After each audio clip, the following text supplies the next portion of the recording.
Hey guys, what is up? What is up? Sorry about the little delay there. I was still saying, have a good time with my girlfriend as I will not be seeing her for the next 4 hours. It is Monday. Oh, I'm still kind of getting a glare on the screen. My lighting is not perfect. It is yet to be perfected in here. Hopefully that's just because like the residual daylight from the window there. But anyway, guys, how are we doing today? How is Monday? We just got an amazing article dropped by the development team on their thoughts on why Cage of Oppression is good the way it is. I love them. I love these articles. These articles are phenomenal to hear back from the Playfusion staff, to learn from the development team as to why some of these cards are made the way they are, what thought process that went into them, why they were kind of made the way they are, as opposed to like what we all keep thinking, like, oh, you should change it, you should do this to the corners, to the health, have some way to make it dormant, or all this other information and stuff that we've been throwing at them. To hear back from like, hey, we went through all the process stuff during the game development, this is what we came up with, and this is actually why we decided to do it this way. That's awesome. These articles are great to read, great to kind of get in the mindset of Benny and Chris and everyone else out there who are making the game. It's awesome to hear back from those guys, so keep it up, everyone. Hello, Wrangler, hello, Direwolf, and hello, Mud Turtle. How are we doing? Oh, it's great to have you guys here. So we'll just kind of jump into here. So, I will give my thoughts on the article. In case you guys weren't aware, I still somewhat do believe that the card Cage of Oppression still should be changed down to 1 health. And after reading the article, I fully understand why they have it this way, why they have it the way it is, as to why it is a 2 health and how they were actually going to make it 3. Shibes, hello, welcome to the show. But let me actually see if I can bring that article up real quick, because one thing they did say in it kind of caught my attention. Rocketsar, hello. One thing that kind of caught my attention. Let's jump into this one here, so we can talk about the article here. Right there is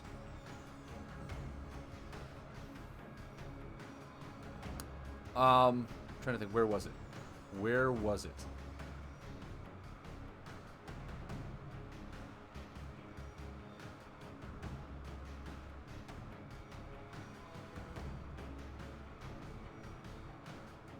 The first objective that they have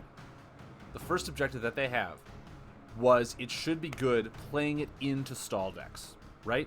That was the number 1 objective of the card, to make it good against stall decks. So it was a tech card, and by tech card I don't mean the alignment tech. By tech card I mean it's a card to help counter some of these very predominant deck archetypes. The biggest one that we've seen so far in Hearthstone was the Jade decks that ran rampant like a few years ago, because it was just Jade Druid, and it was just get to the end of the game, keep playing your Jade Elves, all that stuff, and then they made a card that destroyed all 1-cost spells in both decks. That is a tech card, in my opinion. That's a card that helps counter certain decks, right? It helps counter specific decks, but it doesn't build a deck around it. What this card is, in my opinion, and in my value, and like I said, this is just my opinion, my discussion on the topic, and I'm very happy about this article. Let me make my point real quick, that the article is great. I love hearing their information. I love getting their feedback on this card and why they made it. I'm still giving my opinion of why I still think my change is okay to do. In my change, it's actually one of the ones they put in the article here, that I'm not sure how many other people back me up on, that it should be rotating from 1 or more healing, not 2. And the reason that is because of their first objective here. It should be good into stall decks. So with that in the first and foremost in their mind, that means this should be a tech card, where it is not a card you build a deck around, but it is a card you put into a deck, like 1 or 2 of them, to help counter the stall decks, right? To help kind of like, hey, I have this in my deck, good, I have a counter to your stall deck. Not, hey, this counters stall, but it's also so good, we could build a deck around this card and have it work really, really well. Then it becomes more of an archetype card. And in doing so, I think that means this card got a lot more power in the development process than what their initial thought for was it. They went into a lot of discussion here as to, like, it's not good for stall because obviously they heal a whole bunch. There's a lot of cards that can be played around it, like you can't use Grubby Pool, they said. You couldn't use Regen Chamber, a bunch of other things. You had to legitimately find a lot of cards that healed for 1. Problem is, there's a perfect item that's already being run several times that heals for 1 and draws you a card. So it's gonna work. They gave it the reason why unique would be a problem, and I agreed with that. I think I said that on my stream. Fewer corners.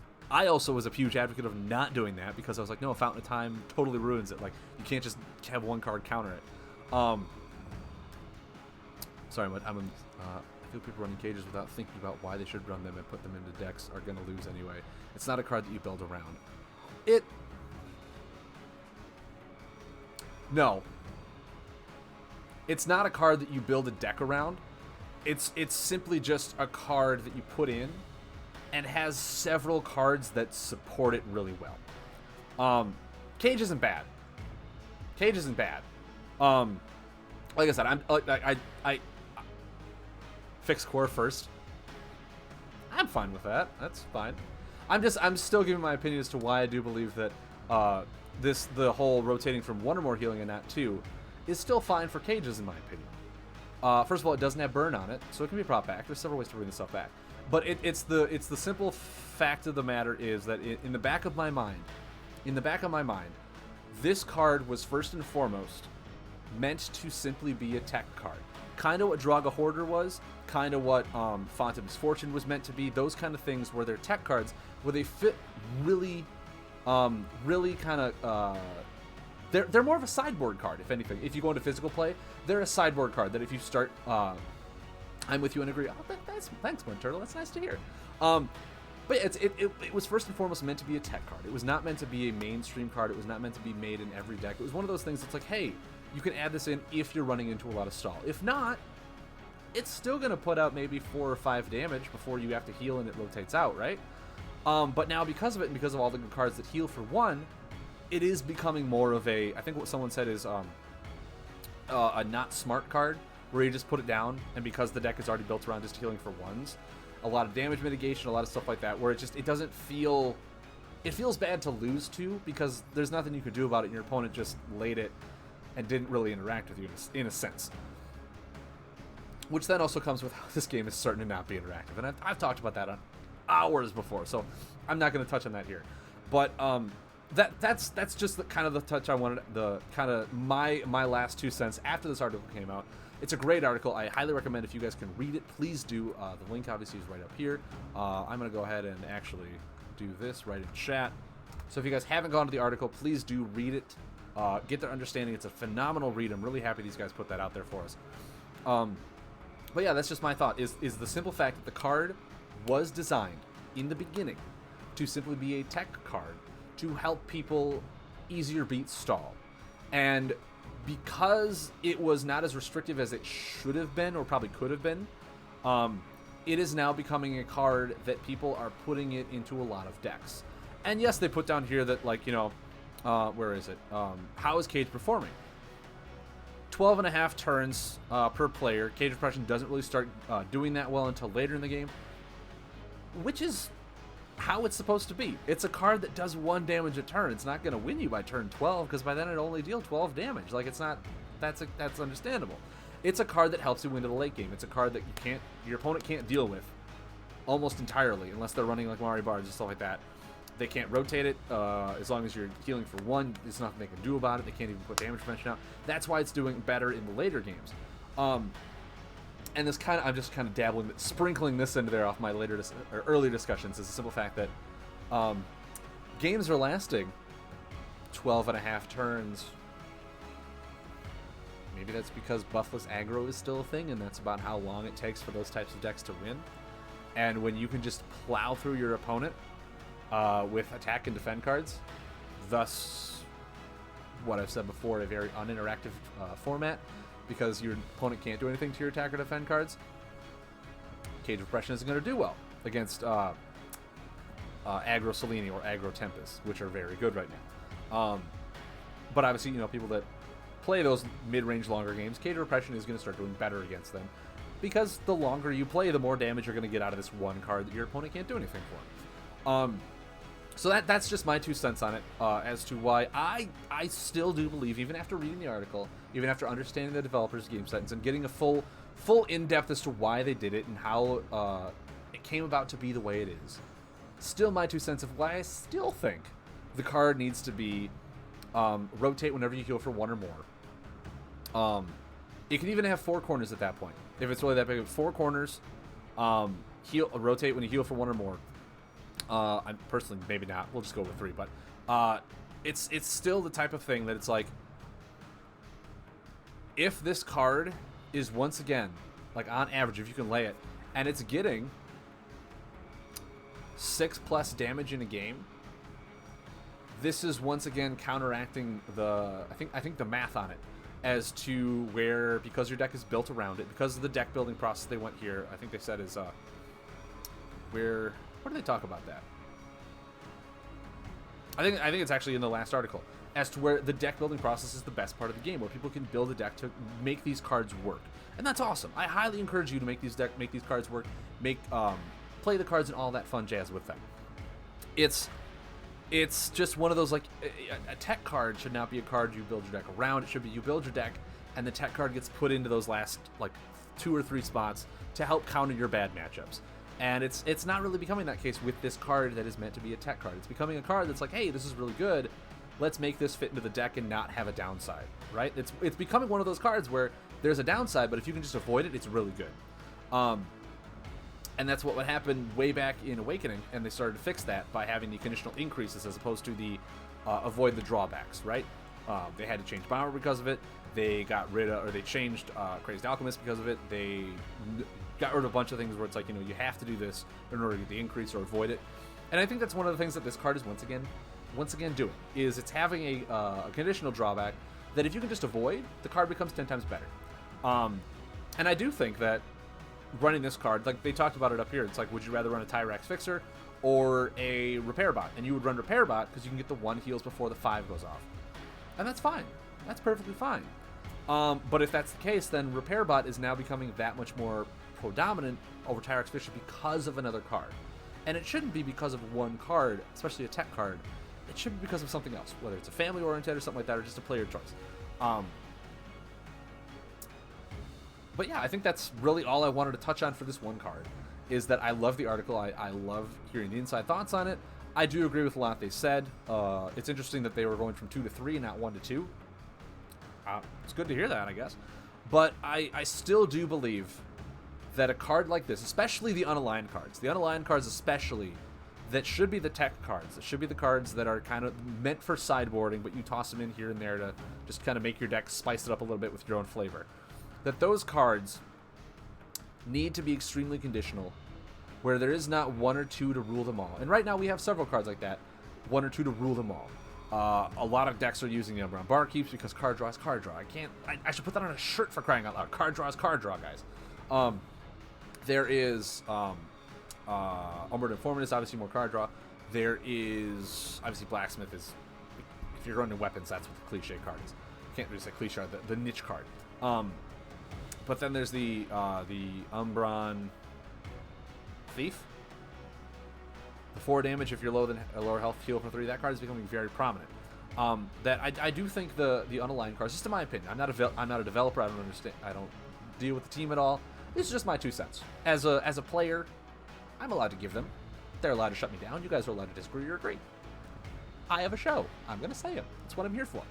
I do believe that the unaligned cards should be more of the tech-oriented cards, where they should focus mainly on trying to make those cards really good for sideboarding, and not for, like, hey, this is really good to be putting in a main board 3 copies of.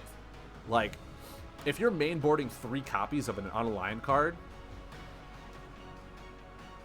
and it's a card that, like, isn't just like a really awkward conditional heal like a Creeble Nurse or card draw or something like that, maybe we can reevaluate how much damage or healing some of these cards are putting out over the actual aligned cards.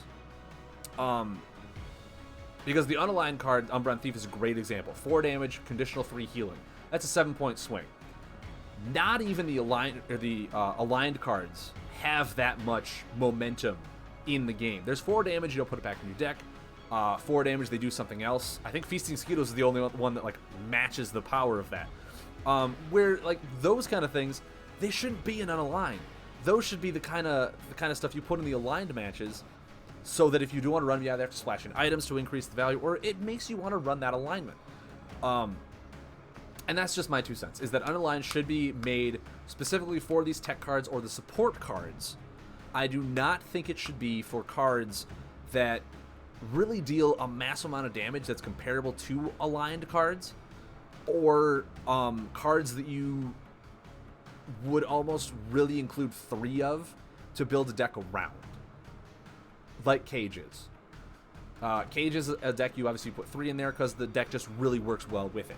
You're playing aggro, why not just include 3 Umbron Thieves? They're perfect damage, perfect healing, because you're going low health anyway, you don't have a whole lot of healing, you want to attack. It's those kind of things that they're conditional cards that I feel like should be the power level of aligned, and unaligned should not, in my 2 cents, reach that power level of aligned cards. Unaligned needs to be the tech cards, unaligned needs to be the conditional ones that you kind of splash in there to help you in certain matchups, or help just kind of support the deck. They shouldn't be like cards that can help you win a game in a lot of the times. So that's what my sense is. So that's why I'm like 50% for an aligned card. That's not bad. That's really good if an unaligned card is helping you win 50% of the time. Let's be honest here. Unaligned cards shouldn't be the reason you're winning. And it's probably not the reason they're winning in the decks, but it's one of those things that's like 50% win rate. What? Red Flash says wait. I'm waiting. I might even be stopping. Or Hammer Time. So how many decks use Blacksmiths? Every deck that uses an item. That's my answer, Wranglethorn. I don't know how many. It's just if you're running an item, you're probably running a Blacksmith. When did the news post come out? I just tuned in. It came out today. The link is in the chat. I'll link it again here in case you didn't come in. This is the link to the article. It came out today. And this is just the developers' discussion about Cage Repression, why it came out the way it is. They talked about how this is one of the cards that actually went into the most development while the game was being made, while this wave was being created. They talked about, how it can't be too niche, how it should be good for stall decks, and all this fun jazz as to, the reason as to why they ended up with it this way. The community's reception, what we believe should be changed on it, all this fun stuff like this. So that's just my opinion. Is also this statement right here. Red Flash, this is phenomenal. This is the kind of articles I love seeing from PlayFusion or any gaming company at all. Is in-depth discussion to the community in a community response as to why these things are the way they are. I love paragraphs. I love in-depth stuff. I love like full-page articles. That kind of information and that kind of stuff is amazing for me to read and really learn and understand it. But back to my point. This one word that I just highlighted, abusing. Tech cards should not be able to be abused. Like, you shouldn't have a tech card where a deck can abuse it. You should have a tech card that helps you win certain matchups. Not, hey, this deck works this tech card better in my deck against any deck, as opposed to this card helps me win against this certain deck in my deck and deck regardless. That's where I believe the counterbalancing of the system is, where this is no longer a tech card because it has a condition that you can prevent from happening. Thus, it is a main deck card. And that's where I came back with as to where I think this card upgraded its power level to the point where that's why we're all kind of getting a little antsy on it. What's my opinion on Cage? Red Flash, my opinion is, I talked about it for about 10-20 minutes here, so just tune in. Quick recap. My opinion on Cage. It started out, rewind, right? It started out, I'll just kind of do a bullet point real quick for you so we can get into play. It started out, they said this should be good into stall decks. Their first and very first point is this card was meant to be a tech card, a conditional card that helps you win against a certain archetype. Because its drawback is so easy to avoid, which is micro healing, with 1 healing, it jumped from power scale to the tech card that helps you win against certain matchups to a card that you can fit into a certain deck and have it work really well. It overjumped the tech card priority of where it is and now becomes a main deck standard card to help build a certain deck around or help put into a certain deck to just have it work at all times 100% really well. In my opinion, and they actually put it right down here, it should rotate from 1 or more healing, not 2. This, I still believe this should be the change. I said as to why it doesn't need corners or fewer corners. I said that before. Unique, as I said before, it needs to be able to do the damage against stall, otherwise it's not doing its job. It's the simple fact that because there is a conditional drawback that is easy to avoid, as we've seen in past cards from Awakening set, this card has jumped from its tech slot, its slot where you would mostly put it in a sideboard and you'd slot it in if you're running into a lot of stall decks. It is now becoming a card that you just automatically side into your main deck that works really well around it to have it be a full functioning card. And I 100% do think that the unaligned cards should not be... I always run 3 of these in this certain type of archetype, like aggro runs just the attack cards and card draw, all this stuff. The unaligned cards, I 100% fully agree, and hope they get into soon, should be the tech cards, should be the cards you put into your sideboard to help you win against certain matchups. They should be getting away from the fact that unaligned cards are good in legitimately every deck to help you win. Or, like, obviously card draw is fine. Put card draw in unaligned because every deck needs card draw. There's no reason to put those in every alignment. Don't run those in alignment slots. Unaligned should be like your card draw. But, like, outside of that, it should be like weird conditional meetings to them that help you win against certain archetypes. Leave the aligned cards to build the archetypes that you want the decks to build. So that's what my opinion is this unaligned card has now become a deck archetype card as opposed to a tech card because the conditional drawback is so easy to avoid, like cards we've seen from the Awakening set that they had to nerf, they had to get rid of because they were too strong. And I feel like they're suddenly falling back into that, and they gave explanations as to why they did that, because Regen Chamber is 2, but you can run Repair Bot, which is 1. Desecrated Tome is 1, the Abyss Shade is 1, all that stuff where it's like, it should be a good card to run. And that's fine, that's 100% agreeable. But it's first and foremost in the back of their minds, from what I understand about this article, was meant to be a tech card. Not a card that you can rework your deck around to avoid a drawback from a card that can deal unpreventable damage to your opponent and will help you win the long game. It was meant to stop stall. Now it's a card that if you have it, your chances of winning the late game has drastically increased. All you gotta do is make it to the late game, which obviously they're like, yeah, average games last 12.5 turns per player. And in my opinion, that means that aggro's doing really well. Selene aggro, Tempest aggro, draw those cards. Because if you think about it, just in the back of my mind, 12.5 turns is about 6 actual turns, aside from the card draw. Because if like you're doing either 12 actions a turn and one of them is drawing cards, playing a card, drawing a card, playing a card, you're winning off of 12 action cards, 12.5 action cards, which means to me that clearly states a third of your deck, which means it's aggro. Aggro is what's beating it right now. And obviously, yeah, cages can't compete with aggro because it's 1 damage a turn as opposed to action cards that deal 5 or 6.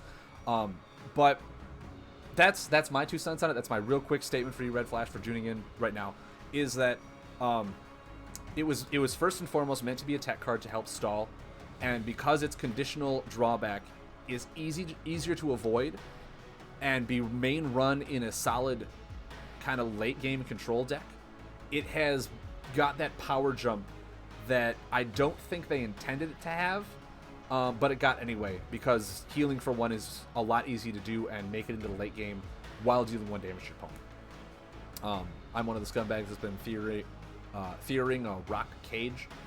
You, Mud Turtle, me, a bunch of people on Superior Seekers, probably a bunch of people on the Breakfast Boys as well. Like, a lot of people, once they saw rock, was like, dude, rock cage. Yeah, Mud Turtle made one the first day and shared it with me, and I was like, I knew it. I knew it was going to happen. You can search for an unaligned card. Yeah, I'll toss that, heroic starfish and grab myself a cage and put that down. Best thing in the world. But yeah, that's my 2 cents on it. Is that I do believe The card does need a change. They have put out a great article as to why they don't think it should be. And that's just my 2 cents, is because it was meant to be a tech card to help certain archetypes, beat certain archetypes. But because of the conditional drawback is easy to avoid, it has now bumped itself up into a card type where it fits into an archetype more than fitting into beating an archetype. And therefore, it is not a tech card anymore. It is a main deck card. Which I don't think unaligned cards should be. In my honest opinion, I don't think unaligned cards should be main deck cards. Because then it really takes creativity away from the aligned cards, from mixed alignment decks. If you can just run really good unaligned cards and have that work perfectly. Like the aggro decks I made, all of them included like 12 unaligned cards. They were like half the deck was the same thing. That's why. It's super hard to make it work against aggro, but I'm still trying when I play. That's the thing, aggro beats it because, you're trying to micro heal and keep it out, and if you go up against aggro, you really need the burst healing, so. Okay, let me go back and read these comments now for you guys. It's your first Uprising deck I made, I don't play it. It's been super hard to make it work against aggro, but I'm still trying when I play. Exactly, I mean, it's a card that it's... in micro healing control late game decks, you're going to lose against aggro because you need the big damage reduction and the big healing to come back from taking like 11 damage on action cards a turn. Barney Stormguard, there you go, damage reduction all the way. So RG, do you think that Lightseekers would do good with a market-like system like Eternal? Also, Flash put in Blacksmith with a Crystal Core. With a market system like Eternal,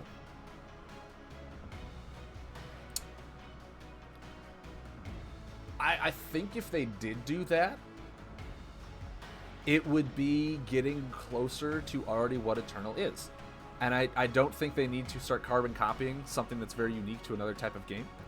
I think that what they should do in the future is they don't need a market. They already have their sideboard standard. They don't need to go ahead and say that, digital has a marketplace and now physical has sideboard. Like that's once again splitting the difference, and you don't want that. You want your game to be unified, which is what we're hoping for once Uprising comes out. What I do think they should do is take a lesson from actually what Hearthstone is doing right now in their tournament formats. I don't know exactly what it's called, but in their tournament formats, you for digital at least, they're going along the lines of what a lot of physical decks are, and they're having a sideboard. You run the same deck, but 3 different variations of it, and each variation has about 4 or 5 cards different. You take some cards out, put some cards in, but it's the same deck, just with like a sideboard variant to it, and you have 3 pre-built decks like that. And that's what you use in a best of 3 matchup on the physical, is you have those 3 decks, and as long as you win 2 out of 3 matches, you're fine. You can use the one deck 2 games and you're fine, or you have the option of these 2 decks with like the sideboards. Advanced Constructed Red Flash, I think, is what Hearthstone did initially, and what we only did once, and it was so much fun. Oh, it was so much fun. I want it back so badly. But I do think that will be something to look forward to in the future of the digital things, is to run something like that, where it's like, hey, send us your deck list, then 3 modified deck lists of your like sideboard that you could switch between. I think that would be a really cool thing to do for the digital tournaments as well. I once again, Advanced Constructed is a great thing to do with these digital tournaments, as there's no sideboard to worry about, so it's awesome to do that at least. Yeah, American Nats last year was Advanced. It was so much fun to do. So much fun. Oh, you were debating yourself whether it would be good, and because like I said, the way the market actually works in Eternal that I've seen is there's cards you actually use and get access to your market from. And if you don't have those cards, then what's the point of having a market? So it I just don't see it working in stuff like this, where you'd have to like then make cards to access a market, and then those cards would once again be like the more predominant ones, because then if you had those cards, you could run a market. If you don't have those cards, you can't run a market. So yeah, stuff like that. I still want to play in a multiplayer tournament. Rang, get one set up, man. Get a multiplayer tournament set up. So much fun, dude. So much fun. Wasn't full of people playing an infinite Selene loop or something. There was one person that brought the infinite Selene combo, yes, but it was mostly filled with Trianu OTK decks, Dolo aggro, or Cassini Flying Fortress decks. Those are the three big ones that we saw. There were some infinite Ushi decks in there, and there were some Tempest aggro. But the big three ones that were brought, or at least if you go watch Nationals, if you go watch the U.S. Nationals, the top two people, Dr. Attilis, the main man, the doctor himself, and TPK Gaming, both ran Trianu, Cassini, Dolo. Both of them. Their decks were a little modified between one another. Like they weren't the exact same deck lists, but both of the first and second place ran the exact same three heroes. So I mean, it goes to show that the meta was not as diverse as it could have been. Time Chamber Cassini deck, dude, that thing was nuts. Oh my, actually no, Time Chamber Selene is the one that Fatal Zeph made. That thing is bonkers. Oh god, I died. I took 36 damage in one turn. I couldn't do anything about it. I was like, what just happened to me? It was ridiculous, dude. It was ridiculous. But yeah, anyway, guys, that's my 2 cents on it. I do strongly believe, I guess pseudo strongly, it just in the fact that, my opinion, I do think that the card still does need a bit of a fix, because it has become a standard card that you put into a deck archetype that fits really well, as opposed to the main purpose of the card being to help win against a certain archetype. And because of that, it's not fitting the role it was meant to. It is now becoming a card that you fit into an archetype as opposed to beating an archetype. So that's why I think it still needs a change. That's my opinion on the card. I understand if you guys don't agree or do agree. That's just my 2 cents. I love talking and giving my own opinions on these games as well. I love talking and just, letting you know what I feel about certain cards. If you guys have any questions about stuff like, hey, I really don't like this card, what's your opinion on it? I'll be more than happy to talk about these cards. It's just this is the main debate one. And like I said, don't take my word 100% of the time. I try to be fair and honest. I hate to point out the fact that I was right on several of the cards changes already, but I do hope that means that my opinions are coming across as knowledgeable and not just me hating a card and wanting to see this one instead. So please don't take it that way. Don't take it that way. I know a lot of people were really upset when Tentacles got changed and I was the front runner of that. I know a lot of people were upset when Crazy Bomber got rotated out and I was the front runner on that.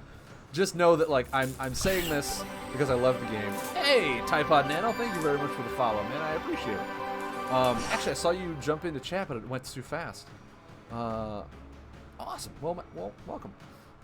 But yeah, that's my 2 cents. If you guys have any questions, like Red Flash just right now, feel free. Actually, for you guys, jump in my Discord, dude. We'll talk about this all day on Discord. I have the link down in my my panels below, so feel free to jump in my Discord. It's probably the best way to contact me when I'm not on stream. How do you think the meta will develop going forward with High-Carry Arwen getting hit with Tentacles and Dust Talon nerf? Temp is losing a lot of power, but Selene not losing much. Burrow Zero. So how do I think the meta will develop going forward? Are you talking about beyond Wave 4? Or are you talking about right now, leading up to Wave 5?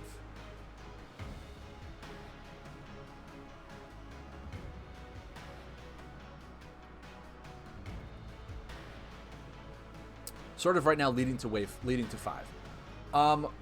Right now, I do believe. I love Onyx so much, dude. I love him so much. I do strongly believe the meta. It'll still not be as diverse as it could be or should be, but I do believe that buffless aggro will always be a thing until they take into account that as I said before, and I put it on YouTube, that all action cards they're trying to make equal, and they really shouldn't. They should put a more emphasis on your buff cards, because if your attack and defend cards can do the same way your buffs do, that's not a good standpoint, because your buffs are the only cards that you actually get to interact with your opponent with. The attack and defend cards, you play them from your hand, and your opponent goes, cool, all right, now it's my turn. I do believe that buffless aggro will always be a thing until they get that fixed. So look out for buffless aggro, which means that Tempest and Selene aggro are still going to be a thing.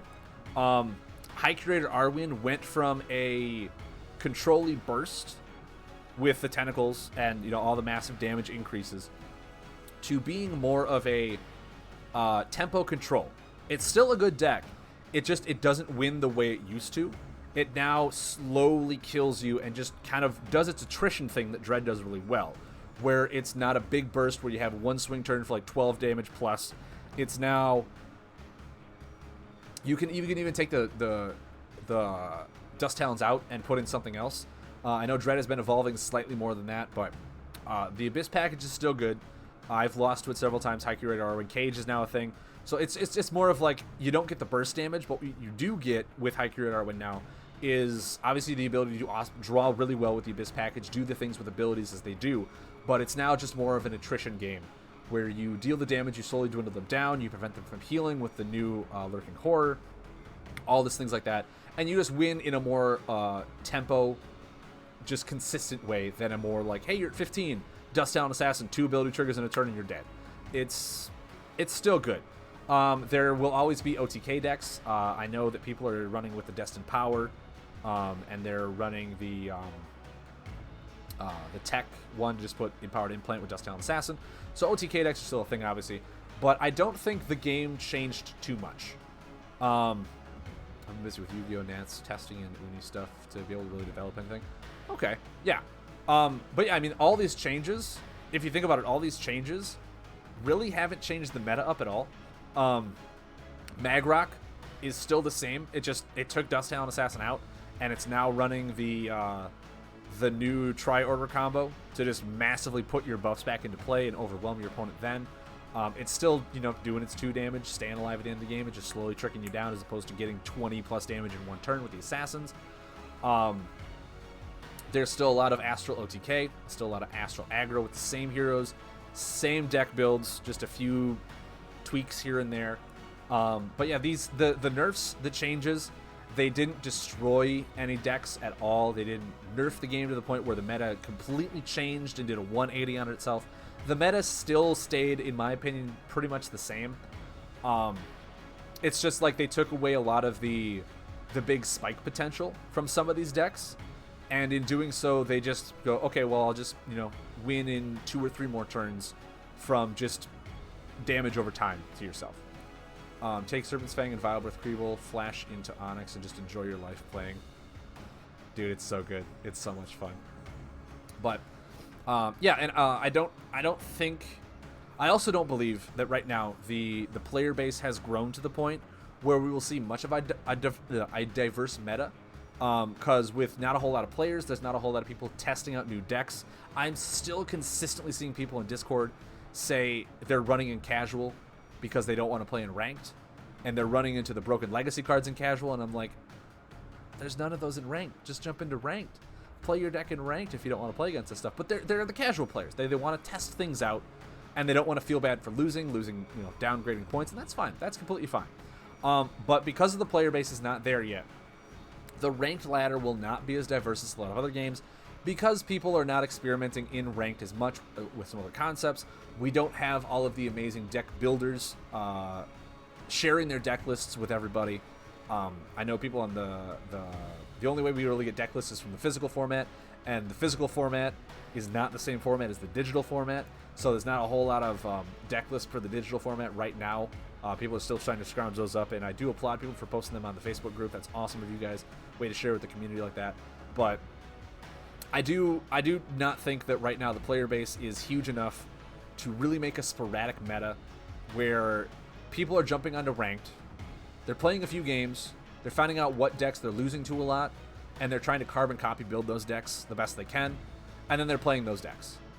And then it's, by doing so, they're making the same 3 or 4 decks on ladder because those are the ones they're seeing the most often win against them. Thus, the meta is not changed a whole lot. People have their same decks they like to build before the nerf.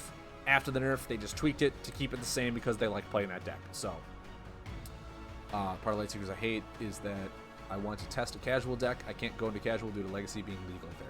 Yeah, I mean, that's the thing. I think that's why they actually made the AIs for testing. You could build your own deck, test against it, but it's not the same as playing against a player. So you got to really talk to your friends and ask them to play with you. So, Mud, you got a point. You got a point. If you take it into casual, it does really well. Probably gonna do on ranked. So yeah, that's my 2 cents on the whole thing. I hope the meta will change when Wave 5 comes out. Wave 5, just while we're on the subject, because, might as well talk for the first hour of the day, is that Wave 5, what Wave 5 needs to do, it needs to set a new standard for what unaligned cards are doing, just in my opinion. It needs to set a new standard for what unaligned cards do, how much power they give compared to aligned cards. It needs to bring the power base back to the buff cards as opposed to the attack and defend cards so that we have a more reason to play buff cards. I think on my last stream on Saturday, we did a number crunch while a lot of people were at the tournament. So if you didn't see it, please go to the YouTube video and watch. There is 3 times as many more buff cards as there are attack cards in this game. And the best things to do in this game is to just play attack and defend decks because buffs can ruin you, and attack and defend cards really can't. Hi RG, I normally play casual, and I randomly played ranked the other day, and I played you, and it was so exciting. Dude, that was a great game, Ratchet Garby. That was a great game. But yeah, a Wave 5 needs to bring more incentive into the buffs so that people are more incentivized to play buffs, because without buffs, and I will say that word many times over, without buffs, the game is not interactive. The game is not interactive because when you just attack and defend, and your opponent attacks and defends, you're simply just who can lay your hand faster in a more appropriate way used on your 2 actions, as opposed to building up a board that your opponent then builds up a board to kind of interact with yourself. Without doing that, the game becomes not interactive, it becomes not fun, and it's really hard to build a player base if you're saying, yeah, all you gotta do is attack them with all these attack cards and you win. It's like, so what do I have to play around? Oh, nothing. You just attack them. So how's that interactive?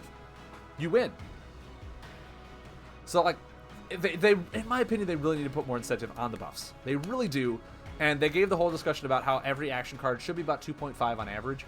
I don't think that's right. I don't think every action card needs to be 2.5.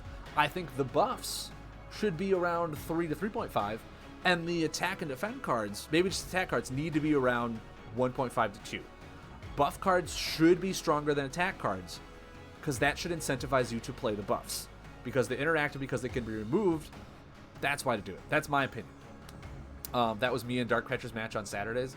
Dude, yeah, I didn't want to, spread any hate or anything. Dark Catcher's an amazing deck builder, an amazing player. Don't get me wrong. I have noticed a trend, though.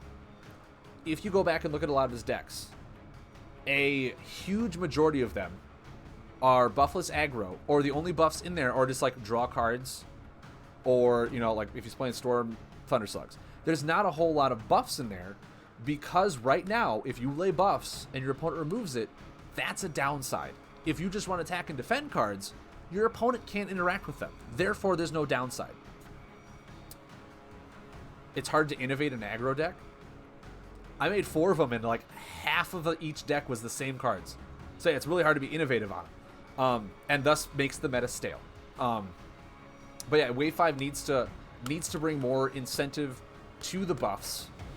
Otherwise, why play a card, or why play an entire category of card when the attack and defend cards get you to the same place as the buffs do, and literally a third of your opponent's deck, the buff removal card, becomes a dead draw for them.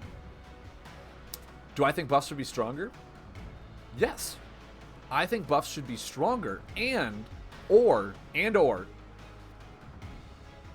attack cards should be weaker, or at least to make the attack cards work better, have them have conditional increases based on the board state.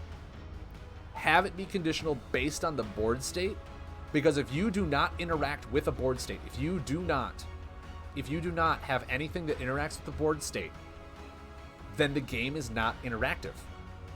The game is simply, I lay a 5 damage attack card, I heal for 6, go. I lay a 5 damage attack card, I lay a 6 damage attack card, go. I lay a 5 damage attack card, I draw a card, go. And it's very non-interactive. You need the game to be interactive to be fun. Red Flash, dude, have a good night, man. Have a good one. But that's my sense, is that literally because it almost feels better to not run buffs, so your opponent's buff removal can't get a swing turn on you. Thus, what's the point of running buffs? They really need to fix that in a game built around the buff mechanic. Wave 5 also, what it needs to do is we need more buffs like Mari Stormguard. Yeah, more buffs that just have a really fun, different condition. That are not generic, but are conditional to run not in every deck. Not in every deck.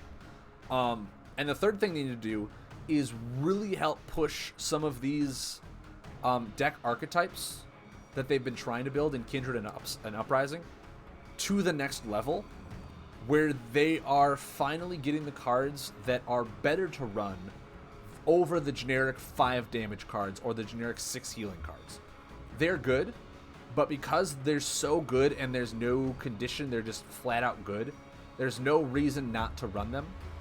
And a card game needs to evolve and needs to grow. And if you're still using cards from 2 years ago because they're just better than the new cards, the game won't grow. The game will stay stagnant. The game will have 130 plus new cards, but the players will only play 10 of them because the old cards are still better. You really need to get these cards rolling and to almost replace these just flat out generic cards so that the game can evolve and grow and build a new player base, or help grow the player base at least better.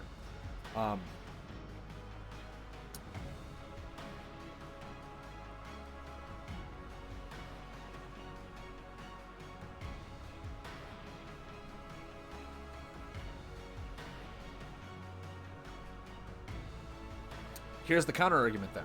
If you're playing a lot of defensive buffs to counter the attack cards, how does your deck win? Because if you're running a majority of buffs to defeat attack cards, then your deck now loses its damage potential, where you don't get to a win state because you're being too defensive, which is what led to the stall decks. I mean, I 100% agree. We do need more of these buffs that help certain archetypes. Right? We need those cards. It's just, in my opinion, it needs to balance out between a compromise of making buffs better to be better than the attack cards. And if that means that nerfing the attack cards a little bit and increasing the buff cards a little bit to get like a little bit of a wider gap in there, if that's what needs to be done, they need to find a way to do it properly. Because right now, they had Scrapworks Bruiser, or no, they had Scrapworks Bruiser. We'll just go with that. Scrapworks Bruiser, or a Draga Scorcher, right? Draga Scorcher, 6 damage, but the next turn. Scrapworks Bruiser, 6 damage and 2 damage yourself this turn. 9 times out of 10, you're going to choose Scrapworks Bruiser, because if you lay that buff down and it gets removed, that card did nothing. Whereas Scrapworks Bruiser will always, always, always deal 6 damage, because it does it the instant you play it. And there's no chance for your opponent to remove it, or stop it, or anyway. They have to preemptively put damage reduction on the board, in which case they do, then you just wait till it goes away. That's what I'm saying.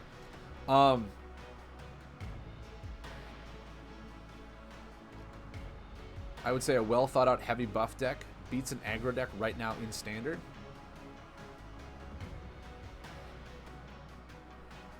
Depends on the player.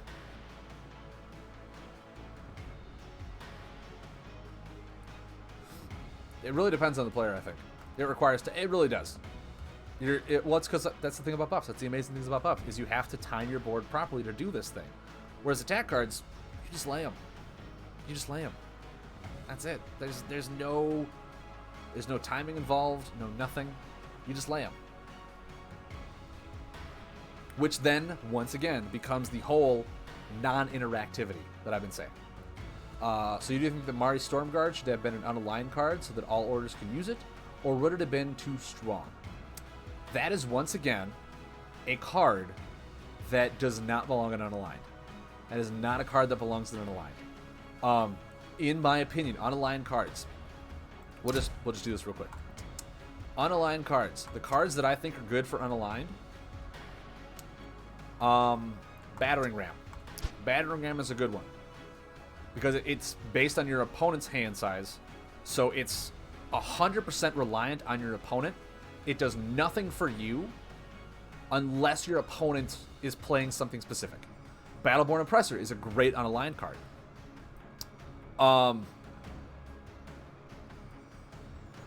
In my opinion, Colossi Skybeam. Mud, don't hate me for this. This card shouldn't be unaligned. This card does belong in an aligned spot, or somewhere, maybe mountain or I don't know where, but it because it works so well on its own. That's what makes it the main deck standard, as opposed to if you really want to run this card, you have to splash it in. Conjurer's Lab, great unaligned card, right? Great because it's 100% reliant on what your opponent does. It does not help you at all. It simply prevents your opponent from stuff. Crushing Charger, great unaligned card. Draga Hoarder, great unaligned card. Epic Banquet. This one is actually a great unaligned card because Creebles are universal. It only helps you, but it helps a specific family. That's why it's good on unaligned. That's why it's good on unaligned. Awestruck Tourists, you can debate whether or not it's a good unaligned card or not. In my opinion, if you ran this in Mountain, it would be fine. That's where a lot of the locations are. It didn't need to be unaligned, but they made it that way anyway. Font of Misfortune, great unaligned card. Creeble Decoy, great unaligned because 100% reliant on what your opponent does. It doesn't help you at all. It simply says, hey, this is what your opponent does. Here's a niche card. Creeble Monk, great unaligned card. It does globally do it, but if your opponent is running abilities, great shutdown card, right? For 3 turns, great. If not, it heals you for 4. It doesn't deal 4 damage. I feel like cards, if they dealt damage along with this thing, that's proactively helping you win, putting it up to the level of being a main deck card. Creeble Nurse, you wouldn't run over your aligned healing. Creeble Potion Master, once again, completely reliant on what your opponent does. There's a lot of cards here that are like that. Sneaky Creeble. No, Sneaky Creeble is not a good aligned card because it's literally just a 4 damage attack card that can ignore stuff. This should belong to an alignment that specializes in ignoring damage reduction. It probably should even be 3 damage because that's a lot of damage. Umbron Barkeep is draw. That's fine and unaligned. Every order needs draw. I feel like if you put like drawing in the unaligned, you can really use the open slots in the aligned cards to really flush out a lot of these deck archetypes they're trying to go for. Like with Location Mountain, with the Undead, Dread, they can just take a lot of the card draw stuff out, a lot of the like utilities, and put them in an aligned, and really free up the space to build that archetype for like Discard Dread. Umbron Marauder really shouldn't be an unaligned card. Yes, it's conditional, it depends on your opponent, but like at the same time, it's a 6 damage unaligned card. It's not seen a whole lot, so it's not that bad, but it's a card that can help you win the game. Umbron Salvager, I do believe this one is fine in unaligned. Mostly because this one relies on your items. Therefore, it's meant to go in a several multicolor deck or a deck that runs a lot of items. which are then crossing orders anyway. If not, it's only 2 damage. Doesn't feel that bad. Umbron Thief, this one should not be on the line at all. This one's almost a staple. It's. So those are my thoughts. There should not be any 6 damage attack cards or more than 5 healing cards. I mean, in my opinion, the base standard for attack shouldn't be 5. It should be like 3, with conditional increases based on the board state. That I will hammer home to the day I die. That a lot of these attack cards need to start getting into the conditional increase based on the board state to really help push this game into being more interactive. I think Umbron Thief's purpose is to be accessible to new players.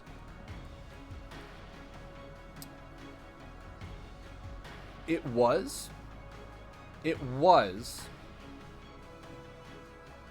in Awakening. We have 4 sets out now. We don't need it. Orders limit deck building. In Burrow Zero, in a sense, yes. But because we can cross order, there really is no limit to deck building. Short term for new players. That's true.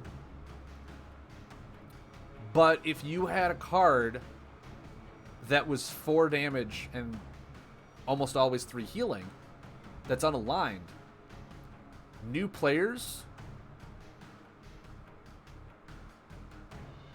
really would add that into every deck, meaning you don't need the aligned cards to make the deck better because you already have a card that's good to fit into every deck. And that's what I'm trying to push here, is that unaligned cards should not be cards you include like 3 of in a majority of decks or into a lot of deck archetypes that are not utility. And by utility, I mean like card draw or like prevention type of things, like the Umbron or the Unruly Mob or the Creable Decoy. Those are utility. Cards that just deal straight damage, those help you win games. Those aren't utility. Those are just cards. Those kind of cards belong in the aligned slots, and those cards will help define archetypes within alignments. Because like if you go into Magic the Gathering, you don't see a counterspell that's just an artifact, right? You don't see an artifact spell that's counterspell, because then every deck would run it. Blue wouldn't be special anymore. It's one of those things where if you had a card like that specifically belongs in its own alignment, or like the alignment that does 4 damage and 3 healing, like Nature does. Like Nature has Feasting Mosquitoes. This card shouldn't exist, and Feasting Mosquitoes should. If that's the way it is, then Nature is no longer special if everyone gets access to something that they did specifically. No, because accessibility to buff removal defines orders to a limit. Accessibility to buff removal. What I guess what do you mean by that? Because every order has buff removal. They have it in their own kind of unique way, and should buff removal be an... Oh, sorry, I didn't realize you asked a question. I went on a giant rant and missed chat. So Mud Turtle also says, so what's the difference between Fixer and Dusk Feeder and Umbron Thief? All 3 are conditional, and all 3 are 7-point swings. Fixers can the thing that makes them different is how their conditions are met. Which helps define a class, right? Astral is really bent on your top of the graveyard. In my strong opinion, Tech needs to start moving away. I answered your question. Okay, cool, yeah. In my strong opinion, Tech needs to start getting away from the certain health limit you're at, unless they drop that health limit to below 10. it needs to stop dropping or getting away from if your health is below a certain point to if you took damage on your turn. I think that's a much better archetype for tech to do, because that would mean that if you cross into other alignments, having your health at a certain limit is very generic. Very generic. Thus, it works in every alignment. If you have a card that says, hey, if you took damage this turn, increase it, not a lot of alignments have that specialty, which will really help define what some of these alignments do, and will make it so that there's not a whole lot of cards that you want to cross order and blend between, but there are some specific ones that we'll find later and they'll make that really do fit well into some other archetypes, that really help bleed over with the families. But yeah, Wranglethor, should buff removal be unaligned? I don't think so, no. But buff removal does need to be changed. It does need to be changed in some way. That could be a whole YouTube video we could talk about. But it should not be unaligned, because then that one card would be the next Tantosian Blacksmith, where one card would rule them all. And we don't want that. We want to have our decks be very sporadic, be very different. And it would, if it was just one card to rule them all, they could not make future cards that say, like, name a card if it's in your opponent's deck, they can't play it while this card is out. Because then it's like, hey, I put this card out. I know the only buff removal in the game, you can't play it. It really limits of what they can do in future creations, as opposed to, like, what they're doing now. Brosier asks, would you agree that some orders struggle having an identity? I believe that right now, with only 4 waves out, and Uprising, or not Uprising, with Awakening and Mythical having such a really undefined type, that yes, a lot of orders are struggling to have an identity. Because a lot of identities are in flux right now, like completely. Nature, in my opinion, Nature doesn't have an identity. Nature does not have an identity. It's trying to do just everything all at once. Mountain doesn't really have an identity. It has, yeah, hey, we're locations, we do that thing. But Mountain has always been like, hey, we do everything well. We have Boulder Feast, we have Flame Bat, but guess what? Storm has Spark Wisp and Vitalizing Frog. So, like, yes, you have the generic stuff in Mountain, but you also have it in everywhere else.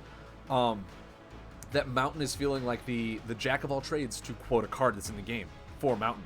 That one feels like the warrior class. It's fine. It's fine of what it needs to do. It just does everything really well. Dread's identity is strongly defined by Shadow. It was, and it somewhat still is. With the Abyss package the way it is, it's very heavily defined by Shadow. But they're probably one of the few classes that's starting to find its second home within the Undead family. With a little bit of Umbreon in there as well. They're finally finding an identity where they could cycle through a bunch of archetypes and have them all work. But before then, it was if you weren't running Tentacles, you weren't playing Dread. That's what it was. Tech is trying to find a way between self-damage and self-buff removal. It's trying to find something like that to do. But right now, all of its, like, straight up damaging cards are so strong, it's just a flat out aggro. There's no real archetype for it. There's no real base or different decks to build along with it. Storm is elemental in a sense, yes, but elemental is splashed into a lot of other orders too. Nature has elemental, Astral has elemental, Mountain now has a lot of elemental. Like, elemental is everywhere. It's trying to do something with elementals, it is, but it's not the only thing it's doing, because everyone else is also doing it as well. It's kind of one of their crossbreed orders. Like I said, if you guys want to, I can just talk about this all day for the first 2 hours, then we can play. It doesn't matter to me. I love talking about this game with you guys, and we're having a great discussion. This is awesome. But yeah, Storm, its main identity they're trying to go with is combos. Combo recursion, combo cheatment, combo damage increase. That's their thing. That's their niche.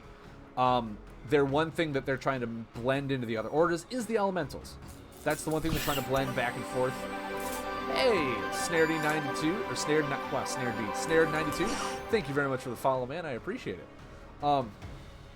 But yeah, that's the one thing they're bleeding into is elementals, which is great. You should have one to be very defined and one to help kind of bleed into a lot of things. Rangathor, head home from work, man. Be fun. Catch it on YouTube if you want to leave comments. It'll be great. Have a safe drive home, man.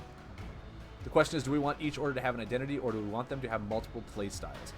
Mudso, that's a great question. That is a great question. I want each alignment to have multiple identities. They should, in my opinion, if you look at the 6 color wheel, the tertiary colors, the main colors, all that stuff like that, the bordering ones, they should kind of go along with that, the chromatics, the color wheel, where each one should have a main identity that it identifies with what it does really well.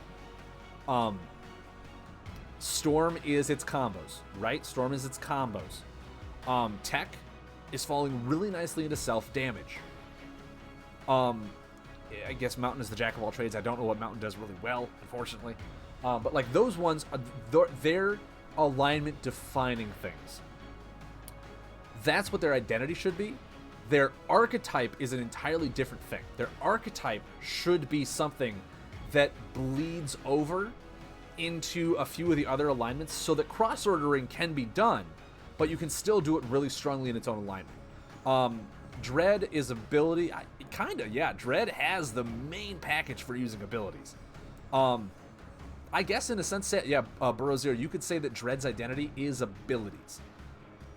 But at the same time, all of those things are in Shadow. I would have loved to see the Abyss package actually split up between all 3 alignments. I would have loved to see that and kind of work off one another, not just be Shadow if another Shadow buffs to play, if another Shadow buffs to play. Because then it's like, hey, we're pigeonholed into Shadow. I would have loved to see some of the shades be like in the Den, and it requires a poison buff to be in play and stuff like that to really work off of one another. But everything is now in Shadow, works off of Shadow. There's no reason to go outside of Shadow. That pigeonholed it so much.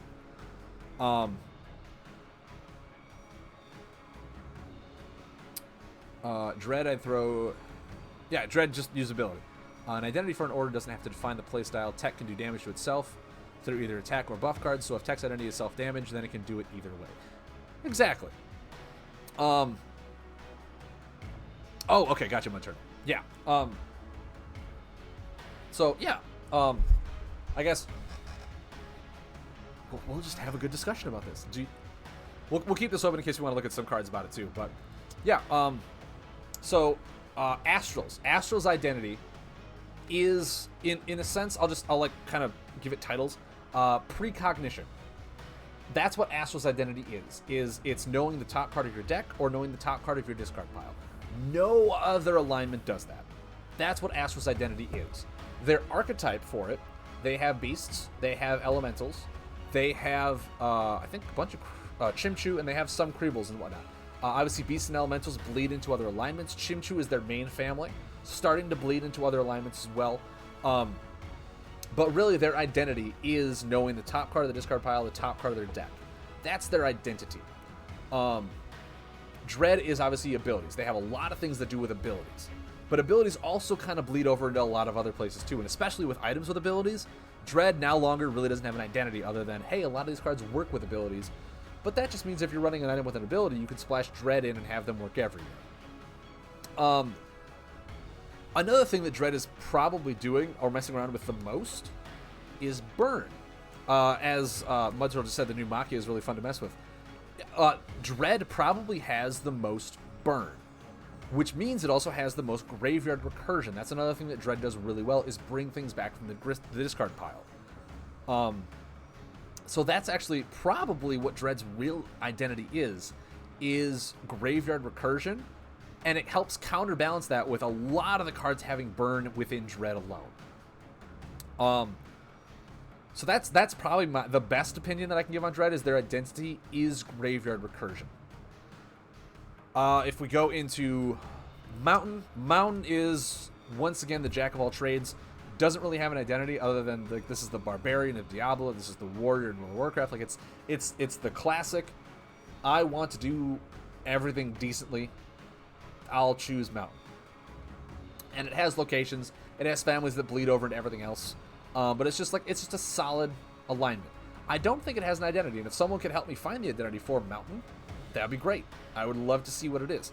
The only thing I can see is like it makes combos cost more, or does things to people when they play combos. Like it's a combo interruption style, is what Mountain does that other alignments don't do.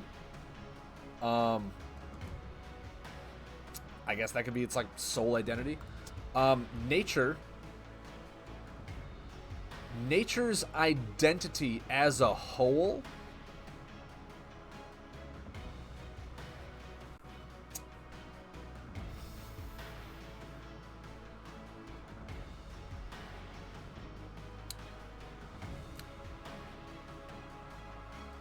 I actually don't know if nature has found its identity yet.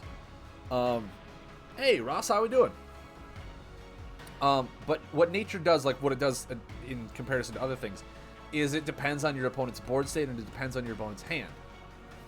But in my opinion, those are all really conditional things that fit more into the unaligned. Nature needs to find its identity. Nature is heal and draw. It feels like it sometimes. Nature, I guess in a sense, nature is restarting your buffs, keeping your buffs on board at all times. Nature does that better than anyone. But I don't think that's an identity. I don't think it's an identity. Nature, I do think, has one of the alignments that really doesn't have a strong based identity. Nature is very buff oriented. Burrow Zero, I will counter argue that and say that every alignment should be buff oriented in the game of Lightseekers, because Lightseekers is buff oriented. But yeah, it feels that way because nature is really good at laying its buffs on board and keeping them out in play. So like the buff stuff for nature is the sense of what nature does. It lays buffs, it keeps them out on board. It's good with its buffs. But every alignment should be good with their buffs. But yeah, nature, I don't know if nature is just like restarting your stuff, keeping your stuff on board, getting the most value out of your board state as possible. That's not really an identity. That's something that throughout all the alignments they should be able to do to an extent. Not like restarting the way that nature does, but just getting the most value out of your board state as much as you can. But yeah, nature, I don't know if nature has an identity because of that. I don't know if nature has an identity because of that. And like I said, nature, it has the most cards that have to deal with your opponent's board state, has to deal with your opponent's hand size, all this other things. But those are so conditionally meant that those types of things should be in the unaligned spots. They're so conditional on your opponent that that's what makes them tech cards, where they're not reliable in your own deck unless you're fighting someone specific. Storm, as we discussed, Storm is all about combos. Storm is all about combos, combo reduction, combo damage increase, all the stuff like that for combos, combo recursion, that no other alignment does it the way Storm does, if at all. And then it also bleeds into, the Elemental family package. It's starting to find an identity with like water buff, but that's just another archetype, not an identity. Which is great. It needs more archetypes. Every alignment needs more archetypes. I think there's a difference between needing buffs to be played and strong interaction with buffs. I 100% agree. I 100% agree. There should not be, like, the game shouldn't be, hey, I have more buffs than you, therefore my deck is better. It should be, my buffs interact with my deck or the board in such a way that it can rival yours. That's what really helps deck building, is to really build the card unisys together, the interactivity within the deck, and interactivity with the player. And that's what we're missing when everyone just runs buffless aggro, is your deck isn't interacting with itself. All it's doing is you're playing cards, and that's it. They're not interacting with one another the way they should be, the way the game is designed to do. That's where its flaw is right now, in my opinion. But yeah, Storm's identity is definitely their combo base. Definitely their combo base. Tech's identity, and it really needs to start moving away from this. It really needs to start moving away from this. Is the status of its health. The status of its health is such a generic thing because everyone has health. Every single player has health. Therefore, it's not an identity. It's something that you can split between any other alignment and you can use it without having to run it specifically. Tech is big swings at the expense of yourself. And like I said, that's essentially what it is.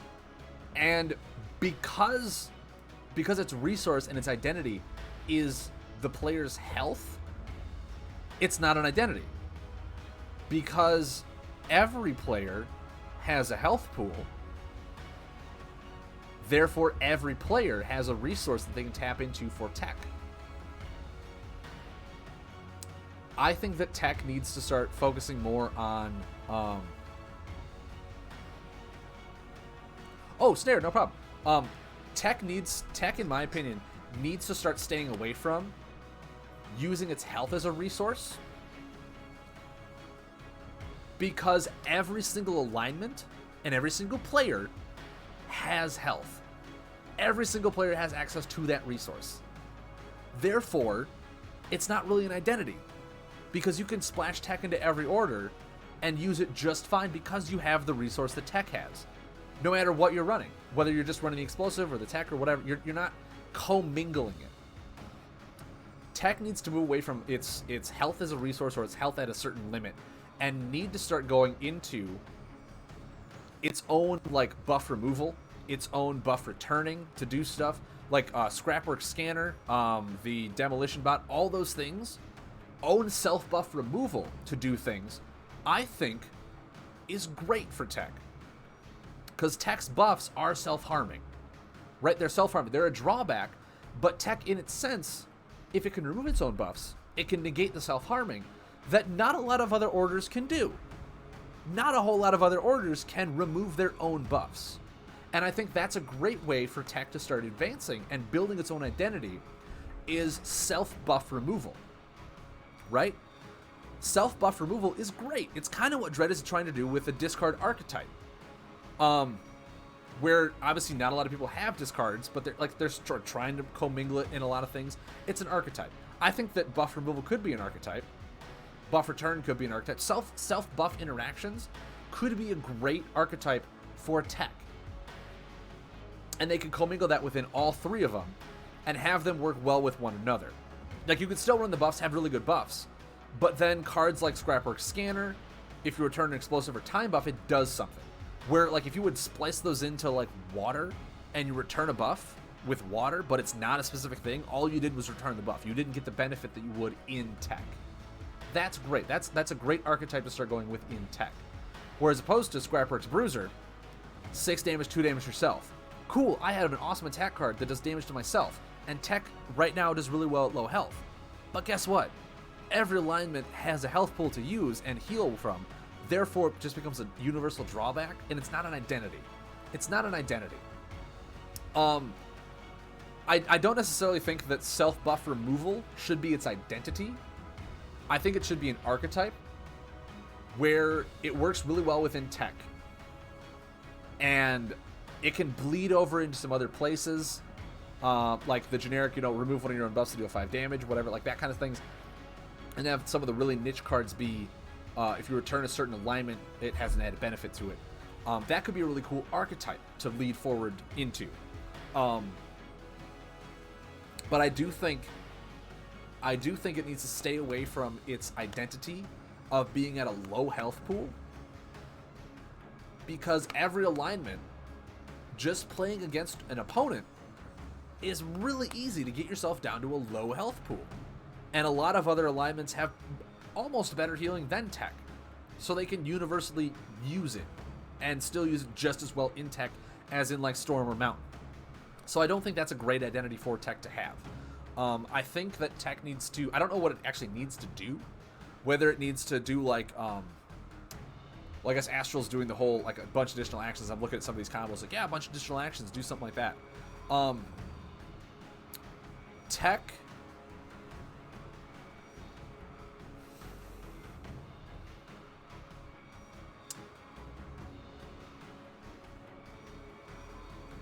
I don't know.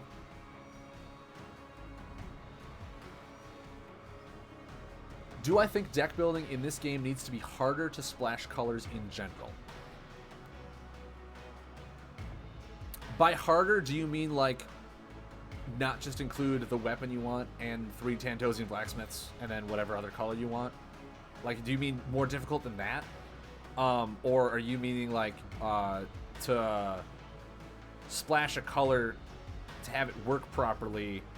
This is kind of what we're going in with archetypes, is like certain cards should be help cross-ordering in the archetypes. Harders and the orders don't mesh as well as they currently do. In a sense, yes. Final Ross Battle, I do kind of feel that way. And the way to fix that is to further these deck archetypes. By furthering the archetypes, you will really kind of find that niche where not everything needs to be blended with everything. Where to make a good deck work, just a decent deck, you'll probably like, okay, if I splash like, you know, Tech and Dread, they work really well with discarding. But you're not going to want to splash Mountain into Dread for discard because it doesn't work that well. I do feel like being able to splash other colors into the alignments should be fine on a general level.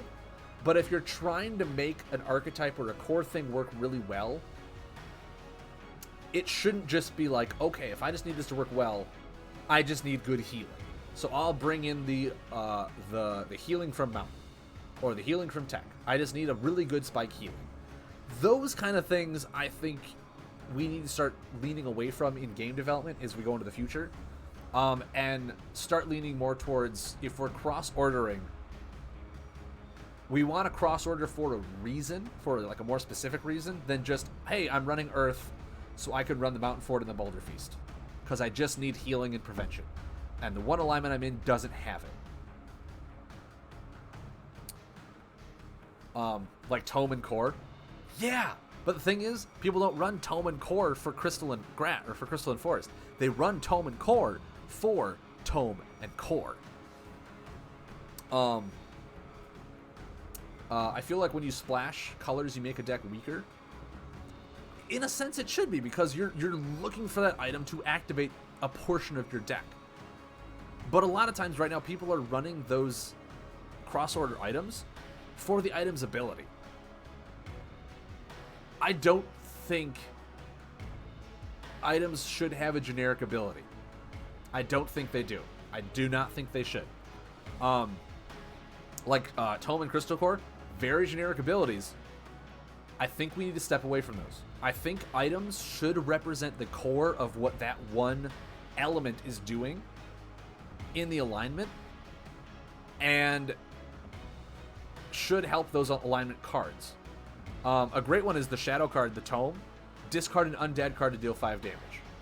I think that's great, because you're not going to run that unless you're building a specific deck. It's a very niche ability that is not going to go in every deck. Tome, heal for 1, draw a card if you're below 20. Once again, life is a very common resource that every player has. Drawing a card is always going to be good for people. It should not be a common generic ability that you're just going to run for the ability. You want to run these abilities for a certain thing in your deck. What's good about Shadow Tome is that there are very few undeads in Shadow. Yeah. But you know what? If you want to run that in, maybe there's starting to splash the undead into nature, which we are seeing, and it's an ability. So you run the Shadow Tome, discard your nature undead cards while playing the shadow cards that trigger off the ability. That could be a really fun deck to build in the future. You don't like having items having abilities at all?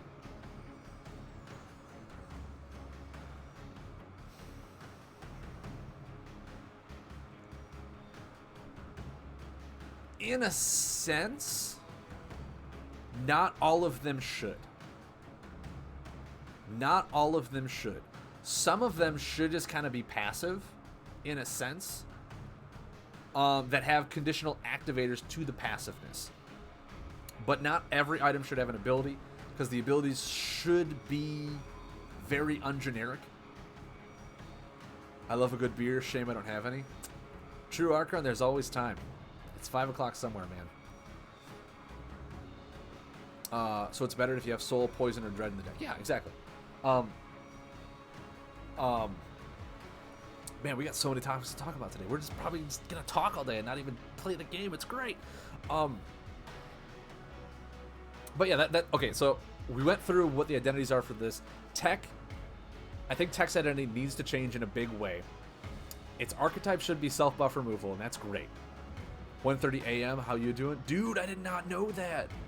Brewsome, get your bathtub full. It might take a few days, but do it. Stuff like Turret and Pearl of Ashford are fine.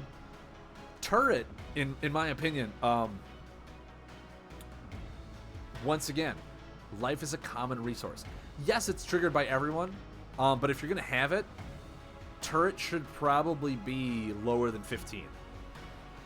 If it's doing 2, maybe have it be 10 or 12. Because like if you're down below to activate the turret and it's already got superiority, like if it didn't have superiority, then yeah, 15 is fine. But because it does have superiority, you're already running the very aggressive style. You're running all the attack cards that are doing you damage. I do think there's something wrong with turret, in my opinion. In my strong opinion, I do. First of all, I don't think that any items with abilities or things that like improve the game, basically things that have text on them, should have superiority. I don't think any item that has text on it should have superiority. I do think if it has a really good ability, it should still be two-handed. Like there's a lot of things we can talk about items too. Magrock should be lower than 10 also. I think that Magrock being at 10 is fine. It's what makes Magrock so broken is A, that it has superiority in Shadow, and B, that it has access to Shadow. If you let's take a look at Magrock. Like that's what I think. If Magrock had Poison, Earth, Crystal. Poison, Earth, Crystal. Do you think Magrock would be broken? Like that's what I'm saying. Is if it had Poison, Earth, Crystal, would Magrock still be broken?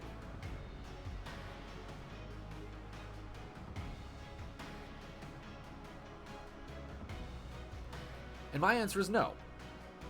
My answer is no. Earth has... Mudturtle says yes. But it would still be broken with Crystal? How so?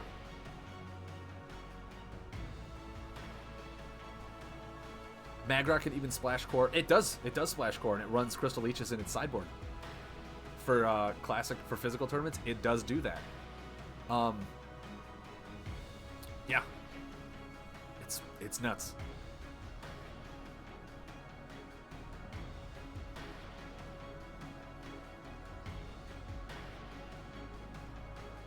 Steadfast Beacon and Nitro Hammer are the problem.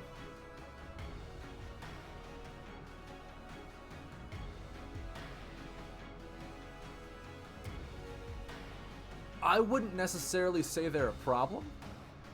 They're good, really good card interactions. They're cards that work well with one another from two alignments. There's nothing wrong with that.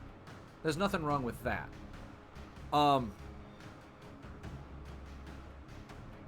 You have to kill them with a combo. I killed Magrok with Farapang 2 times in a row. Even through his core. I killed him with buffs. I didn't do it with a combo. It is hard. It does require a good setup. But I don't think Nitro Hammer and Steadfast Beacon are what makes Magrok so good. It's the Shadow running off of abilities. Because if he didn't have Shadow, then in order to run the Shadow cards with the ability stuff on it, you would have to then run a Shadow item. And then a second item with an ability on it. Or a card with an ability. To then get the, 2, all that healing and stuff like that. That, yes, Nitro Hammer is busted with Steadfast Beacon because the 1 damage to himself gets negated. It does 1 damage back. Like, Steadfast Beacon just works really well with Magrok. I'll admit that right off the bat. But I do think that Magrok is strong in comparison if it was not as strong if it didn't have Shadow. I think Shadow on it, superiority nonetheless, is what makes Magrok so strong. Because of all of the conditional poke damage that Shadow has that really just floors into Magrok's ability. Do I think Core is too strong as an item? I think that Core's genericness makes it too strong as an item. The simple fact that it goes back into the graveyard, or it goes back into the deck, is really strong too. I think if Crystal Core was, if it was popped and then sent to the discard pile, it would still be good, but it wouldn't be so broken as to, hey, I'll just get it back next turn with these other Tantosians. It would be that I have to find some way to get it back from the discard pile. But I do think because of its genericness of, once again, a player having a health total as the resource, something that generic should not be on a card that can be used in like every deck. What if we just gave Superior to Poison instead of Shadow? Would that be enough?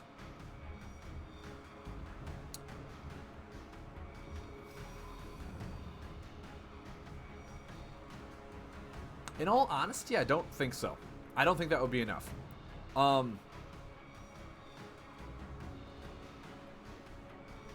You have no problem with a colorless Magrok? The reason it's not the simple fact that it's superiority in Shadow. It's the fact that it has Shadow to begin with, and in doing so has access to all of the buffs that deal micro ping damage, which then only flood into how good his ability is. If you took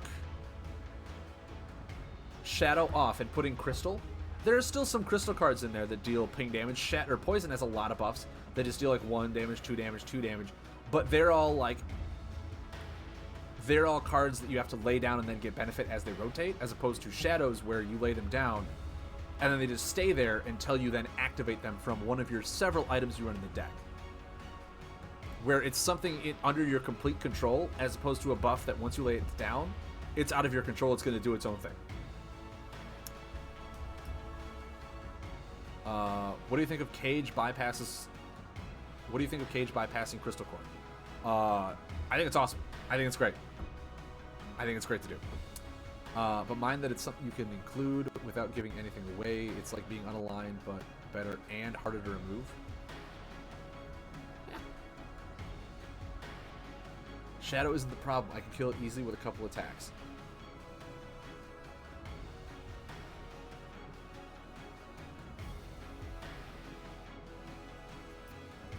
So, okay, Mud Turtle. All right, so if Shadow isn't the problem, are you saying Earth is the problem? Are you saying that if it had Death,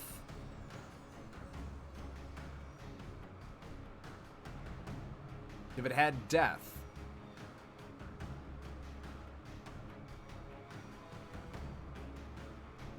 and then we'll just go with fire. We'll just say fire instead of poison. So it's still a Shadow Supremacy hero. What do you mean by colorless? Like an unaligned Magrock? What do you mean by colorless? I'm trying to read. Maybe you set it up here. Yeah. I'm saying Crystal Core plus his. Oh, coreless. I'm reading that as colorless. Wow.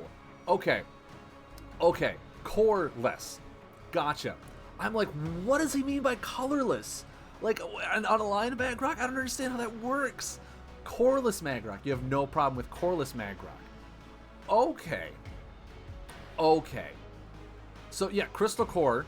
Like I said, Crystal Core is a generic problem. It's a once again an item that can be included in any deck because its generic value is so strong. I don't think items should be that way. I think items should fit into a certain niche. I really do. Because if you just want to run the alignment, then get the superiority item. But if an item works so well because it fits so well into everything, then what's the point of having any other item of that alignment? What's the point of having any other item of that alignment if an item has a generic ability that works so well? Like Crystal Core.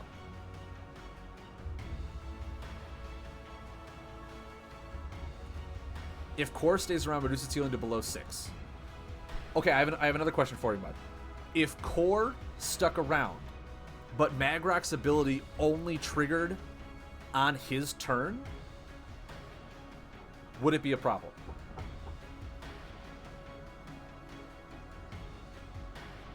If Magrock's ability only triggered on his turn, would it be a problem with Core? Is that another fix we could talk about?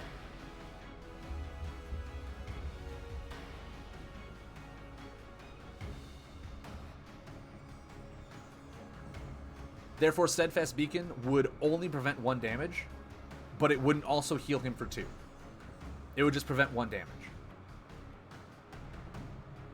And the healing would only go on his turn.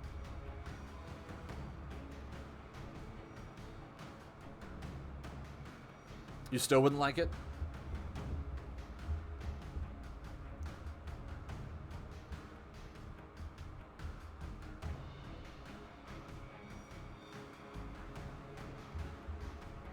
That's fair. That's fair. I'm just trying to find other fixes. It's what the discussion is made for. Talking about cards, finding several ways to solve a problem, rather than just, I hate this one card, I want this card to change. Just like, hey, what about this? What about solution B or solution C? No problem with it. Just your thought. That's completely fine, dude. I mean, in my opinion, like I said, Core, I think because of its genericness, needs to either be read as to it goes to the discard pile,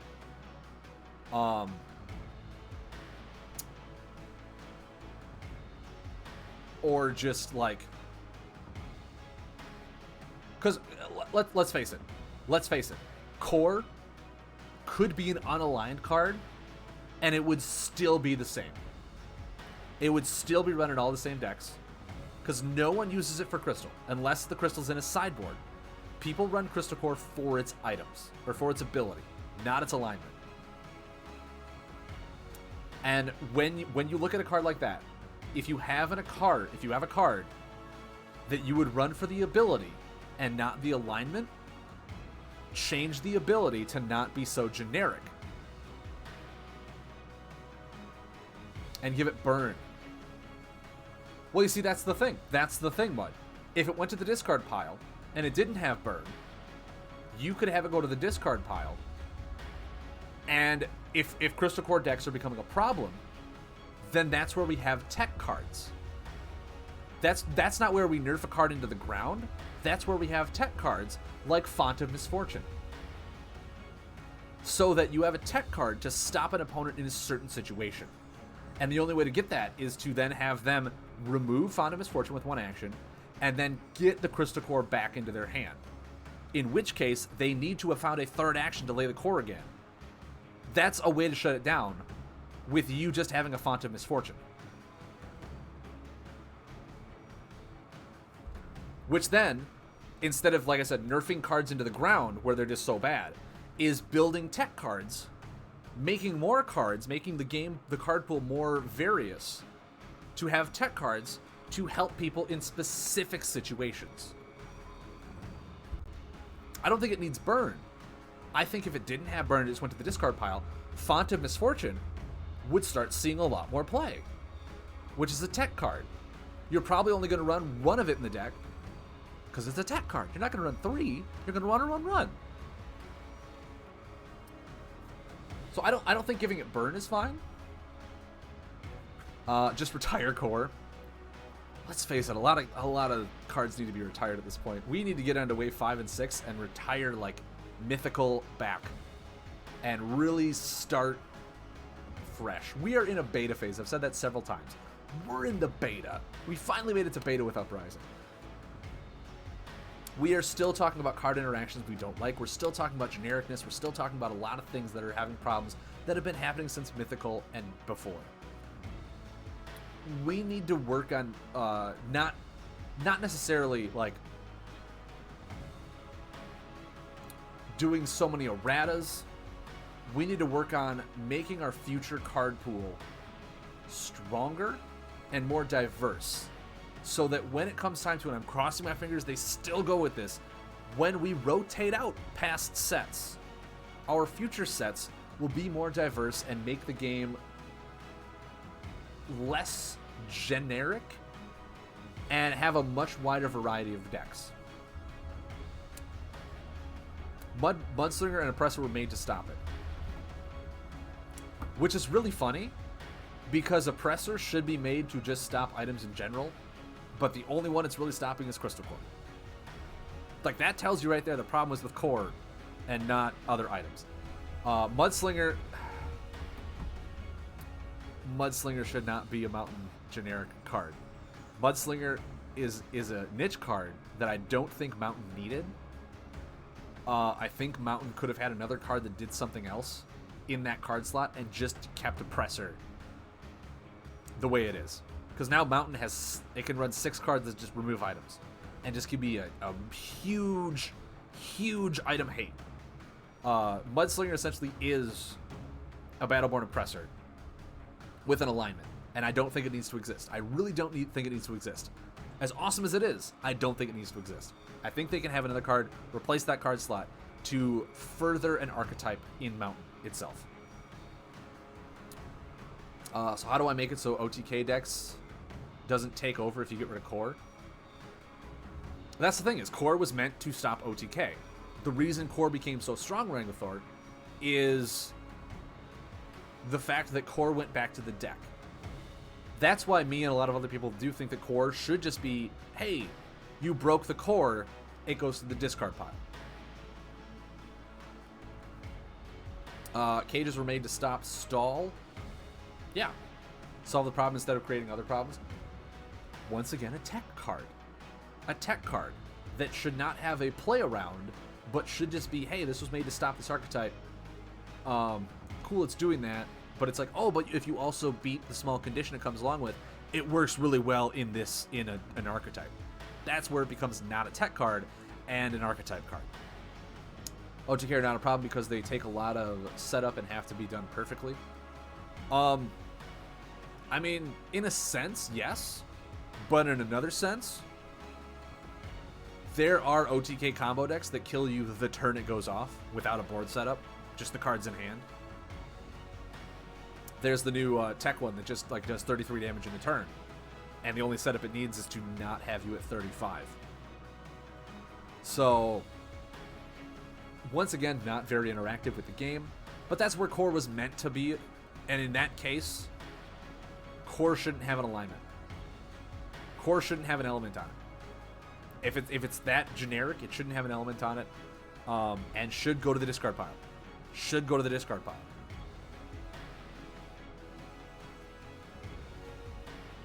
You can mess them up once you identify them pretty easily. That's true. Yeah, you can mess up a whole bunch of OTK decks if you know what they're doing. As long as you have the cards for it. I mean, if it's an item, since most of the item removals feel very poor to run. Yeah. I mean, that's the thing. But the OTK deck is, it's in tech. It's in tech. So essentially what it does is it runs... Let's go to tech first. Let's show you the combos. I think Bova was the one that showed this to me, and people are just running it with the unidentified power combo now too. What is this OTK deck that's unstoppable without core? So essentially, this is what you do. You have Higgs Fusion. Okay, Higgs Fusion comes out. It plops down Turbosphere, which gives you 2 actions, so now you have 2 actions. And it also plops down Empowered Implant. Okay? So you have you lay Higgs Fusion, or you have Higgs Fusion, Empowered Implant. You have 2 actions left to do. You run an item card, so you can run the item. I believe it's a defend. Nope, maybe it's an attack. You run the item Supercharged Twister.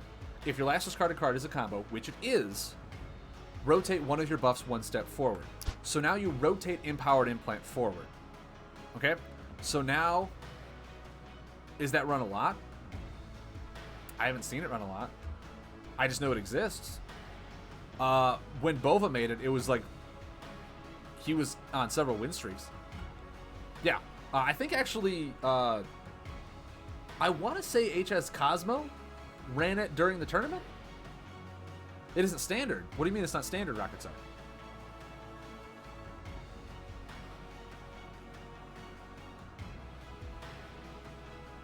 What do you mean it's not standard? It's standard. This is from set 3. No, it doesn't use Mimicking Horror. It doesn't use Mimicking Horror. It uses Dust Talon Assassin, because Empowered Implant is an attack ability. So you use the attack ability,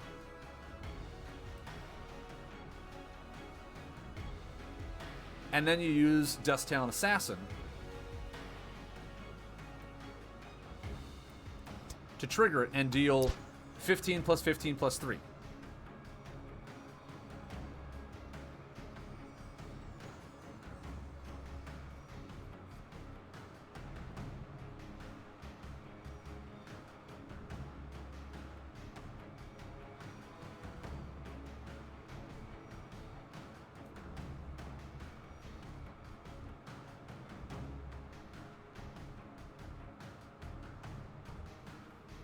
Wait, hold on.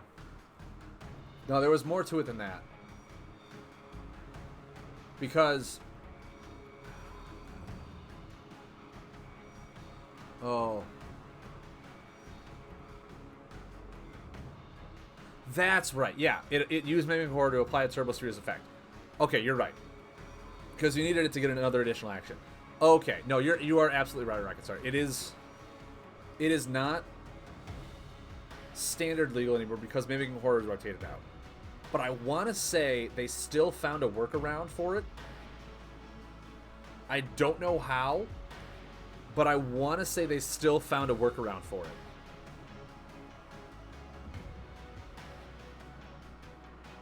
And I do think it involved... You have a standard version with Crud? I do want to say it involved Astral in some way, because people ran it with Destined Power. People ran it with Destined Power to lay all the cards or all the combos at once.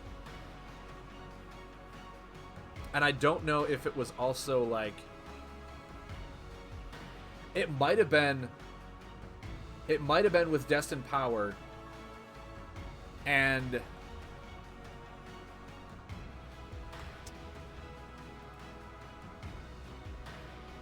Oh.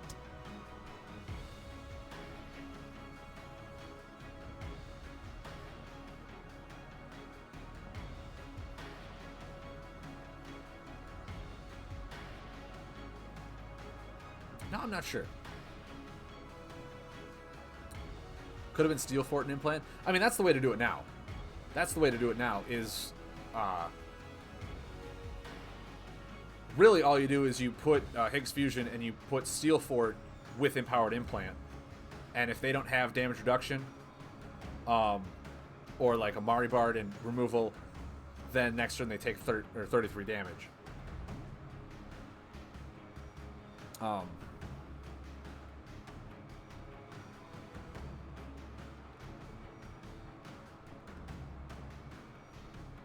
Yeah, but that's not necessarily an OTK. It's like a 2-turn kill, where you set it up the first turn, second turn is the kill shot.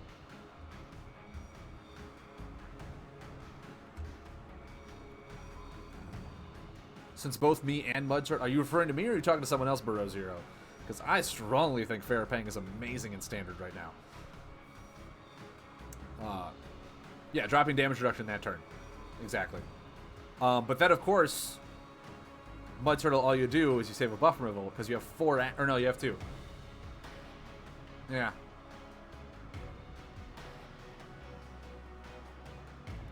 Yeah, I mean, there's... With Destined Power, it's easier to set up.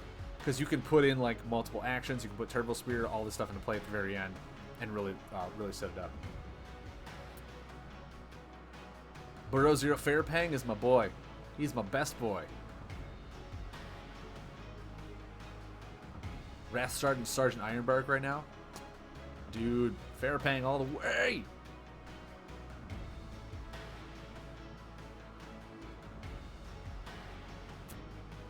Farapang is the man. Burrow Zero, if you want to check out my website, I have an updated Farapang list that is standard legal that I ran. And I think I went 4 and 5 in my my ranked matchups. Yeah, Farapang is amazing, dude.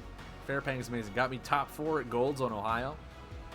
You can ask the man Shibes himself what he thinks of Farapang. Pang is valuable now, though, I think. Mud. How dare you. Pang was always viable. Yeah, but that was classic, though. Yeah, if you're looking for a standard one with Uprising, like I said, go to my website. I have my list on there. You can just click on that, import it to the game, play it, adjust it as you see fit. But I do love Farapang. Farapang is amazing. I might have won gold if I had access to Uprising cards with Pang. Maybe. But that would also mean my opponents had access to Uprising cards. So...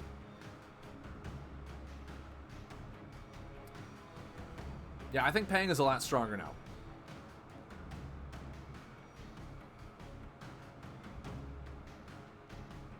Oh, that's right, Mud, you did post yours. Did you post it to that Facebook group? Is that where you posted yours?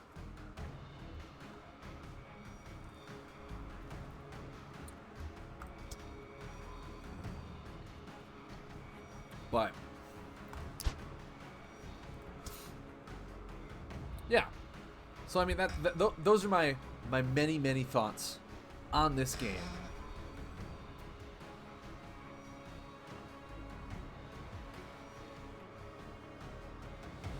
Oh, perfect. Yeah, I love Farapang. Farapang is amazing. He's, like I said, he's only gotten better with Uprising, as Mud Turtle said. But yeah, those are my thoughts on the game. I'm glad we had an amazing discussion with it.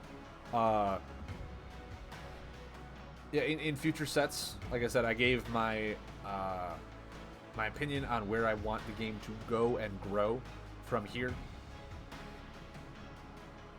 I think that we're still missing some identities for some of the orders. Some of them need to change, especially Tech.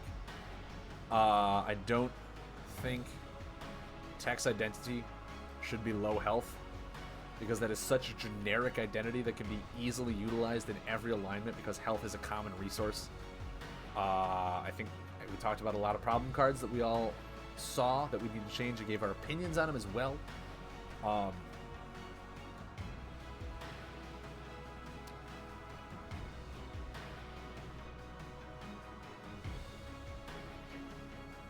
about Cage. Yeah. Is there anything else you guys wanted to talk about? Heck, we just complained about Magrock, which is 2 orders, but neither tech. I mean, yeah. Doesn't need to be tech to be complained about, though. Well, I mean, I think what we mostly complained about was not Magrock, but it was core. So that's saying how generic low health is. Yeah, exactly. That Magrock isn't the problem, core is. I mean, yeah, core... The fundamental down thing is core, because it's used it's used everywhere. That it's such a generic ability. It either doesn't need an alignment. It needs to go to the graveyard. It needs to go to the graveyard after it's killed. I think that's a huge upgrade for that card and the game. You didn't answer my question. Have you tried Eternal or Elder Scrolls Legends? True Archon, I have been playing Eternal in my off time. Eternal is amazingly fun. I'm still just building up my card pool, playing some gauntlets, getting some gold. I have not actually played Elder Scrolls Legends. I will admit, you guys can haze me for all you want, I have actually never played a single Elder Scrolls game. So, yeah, and I know a lot of people are going to be like, for real, dude? Like, how have you not played any? Like, it needs to go with Dolo into retirement. In my opinion, it should have been one of the 4 items that was put into retirement over some of the other ones. They should have had a lot more than just 4 items going to retirement. But no, I have not tried Elder Scrolls Legends. Is that a Steam game? Archon? You haven't either, bud? Interesting. Apparently it's a good card game. I mean, I'm thoroughly enjoying Eternal. I think Eternal's great. Has a really good, nice Twitch following too. Has a nice Twitch overlays, stuff like that. So yeah, Eternal I think is in a really nice spot for streaming and all that purposes. I think its tournament spot is starting to grow now with the community. Lightseekers, I've already given my stand. I'll do another spiel while we're having this discussion. I'll have the discussion here. Lightseekers, to grow digitally, needs a huge UI improvement. It needs a huge UI improvement. The main thing I say that is because for a Steam version like this, or streaming version, if streamers are going to do it, this, to me, looks exactly like the blown up cell phone version. And I think there should be a slight difference between cell phone version and a computer version or the Switch version, so the people who stream, like myself, don't take up valuable screen space, right? Like for me, where I should be is like over that way a little bit, right into the middle, so I'm not taking up these buttons. But then if I do that, I'm taking up where my hand is.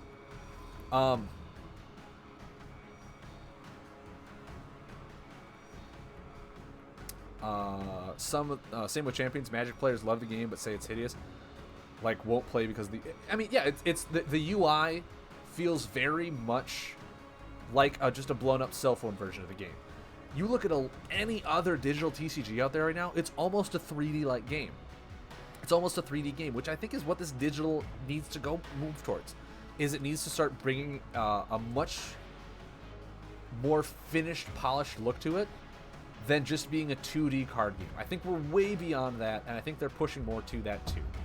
I also think that, as I discussed this before, on the main layout, for streamers' purposes, you need to have the negative space on both sides. Negative space on both sides of your board means for streamers to have their ads above them, for the stream camera here, for on that side to have like deck lists or promotions or Twitch chat or whatever you want to do. You need negative space on your board if you're going to make this game a streaming game, so that Twitch streamers don't take up the game. The person doesn't take up the board slot. Where I am right now, I take up my deck slot and my graveyard spot because of the way I put my camera. And there's nowhere on the UI where I can put my camera where I don't take up a valuable spot on the board where you need to know the information. Champions is too ugly. I can't play it. The physical game is really noisy. but it appeals to MTG and Warhammer players. Well, I hope it applies to Warhammer players. I mean, it's Warhammer Champions. MTG, I mean, that's awesome. I mean, I've been finding a lot of people who play MTG who like that. I've been seeing a lot of people who play MTG really like Lightseekers. It's just, like they said, it's the people who play now that are digital players. MTG Arena, all these things. They expect a standard for the digital game layout. But Champions Online UI is... No, it's the same here. It's the same here, Burrow Zero. It's the UI needs to hit that really polished and refined look that pulls it away from just being a blown up cell phone version. Any other card game I've played has digital aspects that are 3D elements to the game. So when you click on a card, it like flows up so you know you're clicking on it. It highlights really fun. When you play a card, it has certain animations. Like, it needs to be more polished in a 3D aspect to really put this game to the next level. And in doing so, you need to change the board, because especially for streamers personally, and this I think is going to be a really tough challenge for them, is if they're going to have streamers, if they're going to have online tournaments who are going to cast it and people comment on it, you need to find a way where your entire hand can be shown all at once, and it's not just scrolling back and forth and hiding cards. It can't be doing that. Your board state where your buff lane is, you cannot be hiding your buffs, because people who will watch you won't be able to interact with your board, and they can only see things that are on there. It's like, oh, he has these 3 buffs, but you could have 3 other buffs on the other side that are hidden in the board. You need to have an entire board state where you see the entire board at all times, so you can interact with it as a viewer and as the streamer without scrolling back and forth. You need to be able to see your entire hand as the viewer and as the streamer, so you can talk about it. So people are like, oh, you're gonna die. It's like, no, I got healing over here. It's like, oh, I didn't know you had healing in your hand because I only saw the 6 cards here and not the 12 off screen. You need to be able to get better UIs on like when people are holding items. Yeah, exactly. And you shouldn't need to touch screen. Every other game UI out there has a hover thing where you just hover over the person's cards on the screen and it'll do a blow up of the card. It has it in Eternal, it has it in MTG, it has it in Hearthstone. You have the UI, which is nice. Every game like this for Twitch needs a UI and overlay where you can just hover and you can look at the card and be like, oh, that's what that card is, instead of just the image. But if you can't see the full board, if you can't see the full hand, how are you going to develop something like that where you can hover over a card and it'll show you the card? You can't have an overlay like that. So the game itself, to be pushed into the next level digitally, needs a complete UI overhaul. It really does. And I think, honestly, right now, that's what's holding a lot of streamers back from playing this game, is the UI. Because in order to play this on streaming, you either just have no camera, so the streamer cannot really interact with Twitch chat. You can't see the person who's playing, you can't see their interactions, which is what you watch Twitch for. Or they have it how I used to have it, where you shrunk the game down, making the game screen small, so you can have space for your camera and your Twitch and all that other stuff that you want. And that makes the game small and unviewable, which means that Twitch is not going to watch a game that's half the screen. You want your game to be full screen. That's why you need the negative space in your UI, so you can have the overlays that the community might even build, or the company itself, to put your deck lists on there, to put your Twitch chat, to put your Twitch ads, to do all this stuff, and give you the empty screen space to do that. That's what I think it needs for the UI. Also, the main menu here, all of the main menu needs negative space as well. You cannot, in this day and age, have your streamer, like me, be covering up any important aspect of the game, any UI element. At least in my opinion. I know MTG, their UI is a little different, where you are covering up a lot of the stuff, but it's just like, if you're covering up most of the stuff, like where your deck list is, and you don't have an overlay yet, so you can't see the deck list in the game, it's a problem. It's a pretty big problem. So yeah, just the UI needs to have a fresh overhaul. It needs to be cleaned up. It needs to be brought up to the standards that a lot of other, if not every other, digital TCG out there is right now. MTG was established in the 90s, so it doesn't count. MTG rules were established in the 90s. For the digital overlay, I don't think MTG Arena... Oh, no, the UI isn't... No, it's not affected the success. No.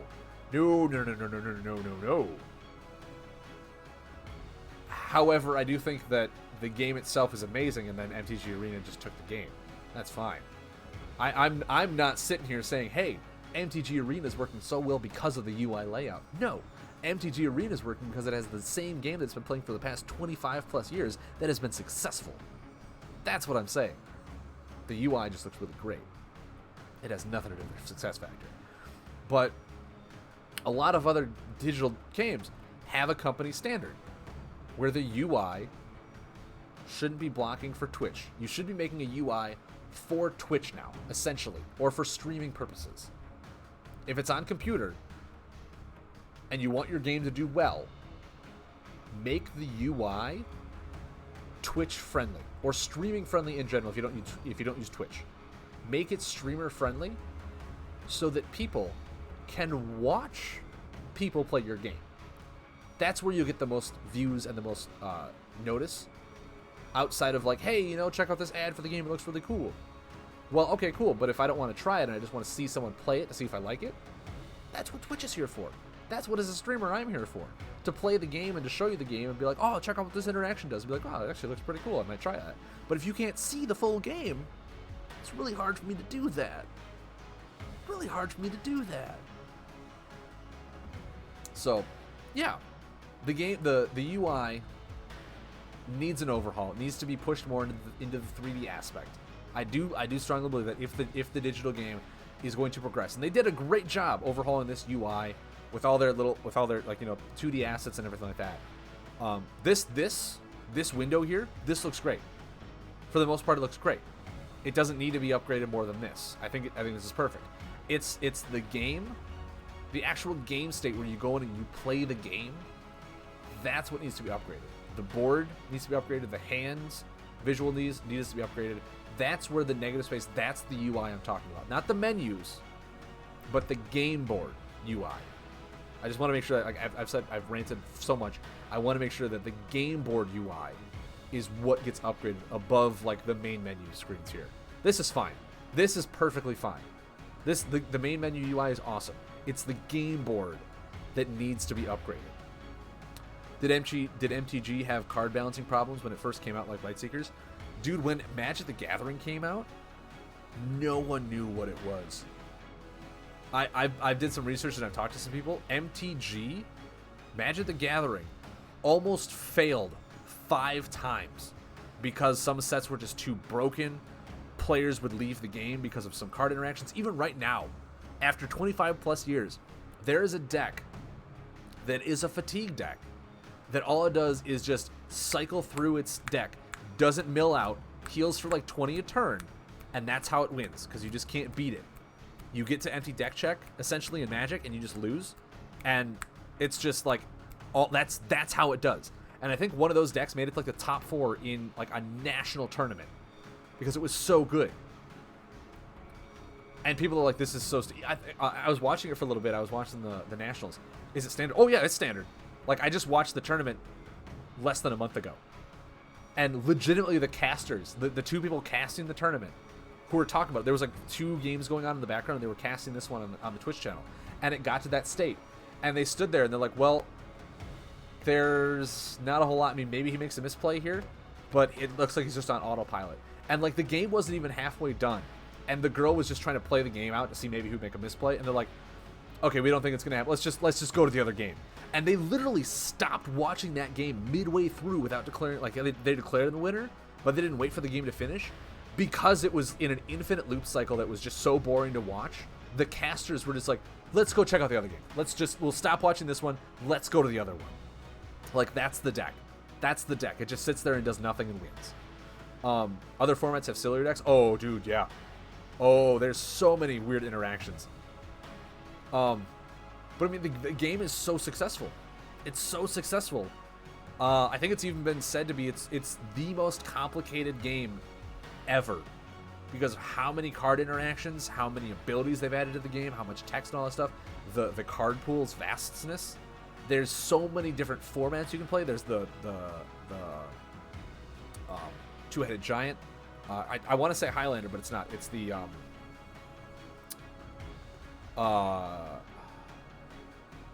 you get only one copy of the card. It's like a 100-card deck. You have a champion that you can play. I cannot think of the name.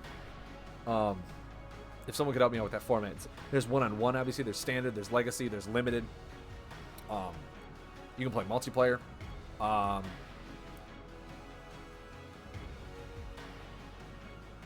think me and my friends made... No, it's not Highlander. Highlander is what I said. But there's actually a term for it. Where it's like a 100-card deck. One hero that your deck has to be the colors of that hero. And you can keep playing that hero if it dies. It just costs 2 more. God, there's actually a format for it. But it plays like Highlander, where you can only have one Commander! Yes! Thank you, Wrangler Thor. It is Commander. Because you have a Commander. They have Modern, which is okay, starting with the 8th edition. We sort of knew what we were doing. I mean, yeah, the game is so complex. Thank you, Shibes. Yes. Everyone knew it but me. I couldn't think of the name. I even said, you have a Commander. No, I couldn't think of his Commander. But, yeah. I mean, MTG's success came from several trials and errors. This game has been out for 2 years. Magic the Gathering has been out for 25 plus. And it started because the community really wanted the game to grow. It was the community. It wasn't Wizards of the Coast. It wasn't Wizards of the Coast. It was the community who went to local game shops, played the game, and say, hey, you want to come check this game out? You want to play it? I'll teach you the rules. Sure. Then the community helped the game grow, and now it is what it is. And they listened to the community, said, man, some of these things are broken, and they fixed it. They fixed it. So I wouldn't look at this game and be like, oh, it's not Magic yet. It has 4 sets.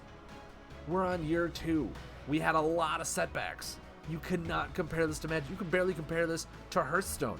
I wouldn't even compare this to Eternal. Because Eternal feels like it's been out for several years and is really well polished and is only in digital. Lightseekers is physical and digital. It's got so much going for it.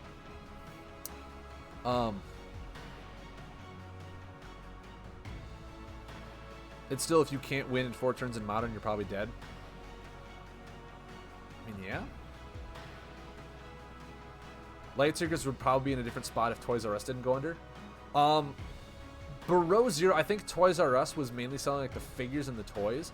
The one thing that I am still shocked about is that PlayFusion has not tried to get these cards into a Walmart or a Target. You know that one giant card aisle that's like right before the registers whenever you go into a Walmart or a Target? I see like Pokemon, Yu-Gi-Oh, Magic the Gathering, DBZ is there. WWE, the card game, is there. Tried or succeeded.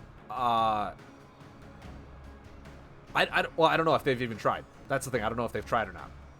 But like, that's the generic. Like, they have baseball cards there. They have cards of any genre there. I don't know why. If they haven't tried, I don't know. Maybe they have, and I don't know. But they should get that into Targets and Walmarts and put it in their generic card section there and sell them. I think it would do really well. I used to see Dice Masters in both Target and Walmart. Yeah. I mean, they'll pretty much sell almost any card game from what I'm understanding, just from the look at it.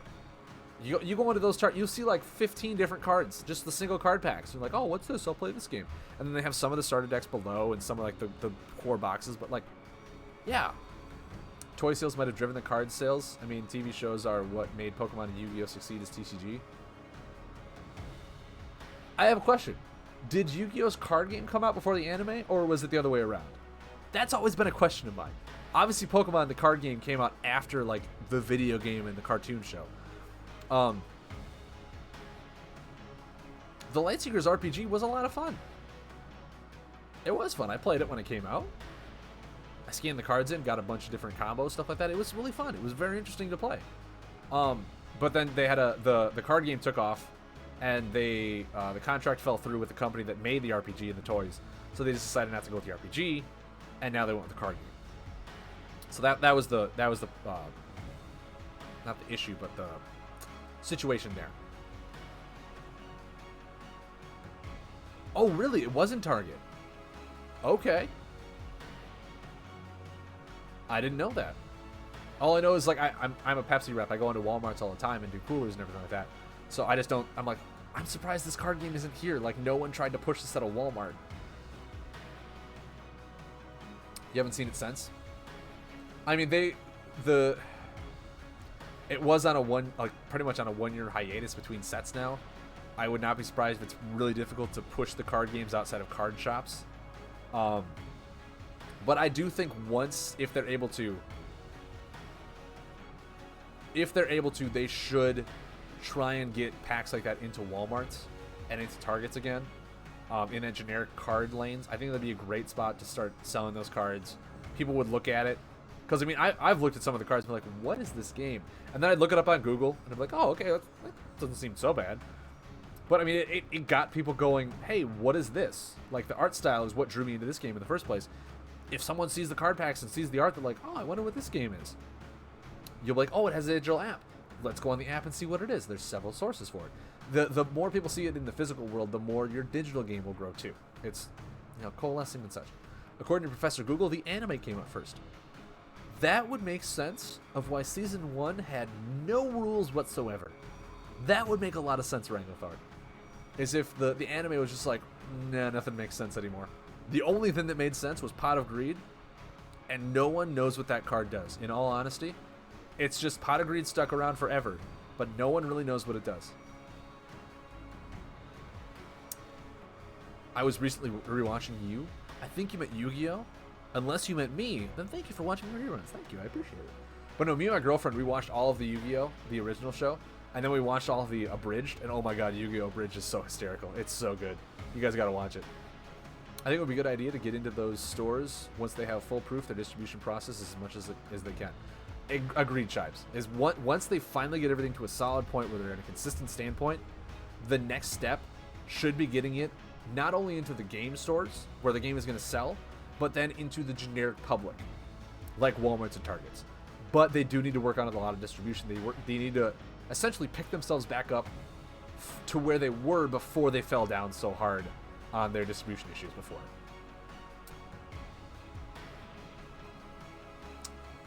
You bought some cards for the RPG? Dude, that's awesome. Ratchet Garvey, I understood what you said. I understood. According to my friend who runs the FLGS, they are barely just figuring out their distribution. They said they had it all figured out. They said to us that they had it all figured out. I mean, I actually think Delivery Crab sent a photo today on Twitter of Uprising boxes. So Matt has them in stock. And I think Alicia, aka Lightseekers Discussion, her store is getting them this week on the 14th. To then ship out on the 28th to make sure they have the stock. People who jump ship and sold collections will regret it. I mean, yeah, I hope they do. Not in a bad way where it's like, oh, I hope they feel really bad for jumping out of an amazing game. But it's like, I hope they're like, hey, they jumped ship thinking the game was going to fail. And the game turned out to succeed. And they're like, oh man, I remember when I used to play the game. I had a huge collection. Is it really fun? Yeah. Oh, well, now I got to start building my collection back up. I hope it's one of those where it's like, the game succeeds, and they're regretting not still playing an amazing game, as opposed to regretting where it's like, oh, people are rubbing it in my face that I jumped ship too soon. Like, I don't want a negative regret. I want them to be like, oh, the game is really fun now. I wish I had my collection still, but I'll jump back in to play it. I mean, recently, not too long ago. Oh, okay. Interesting.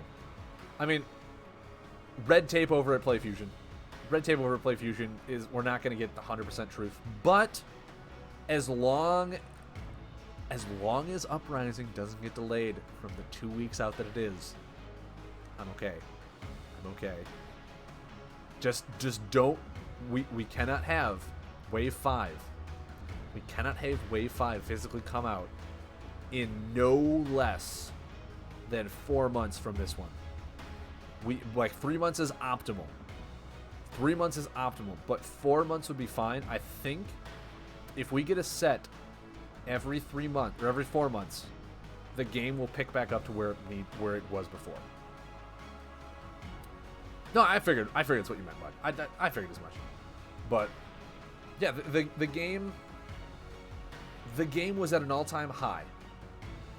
And then they ran into literally a brick wall. It wasn't even a roadblock. It was like a brick wall. And they got delayed by like 6 to 8 months. Almost it was over half a year. And that really set them back. Bordeaux Zero. Kindred came out at last year's Gen Con, which is the first week of August. Uprising physically does not come out until the last week of this month. An 11-month gap between physical sets.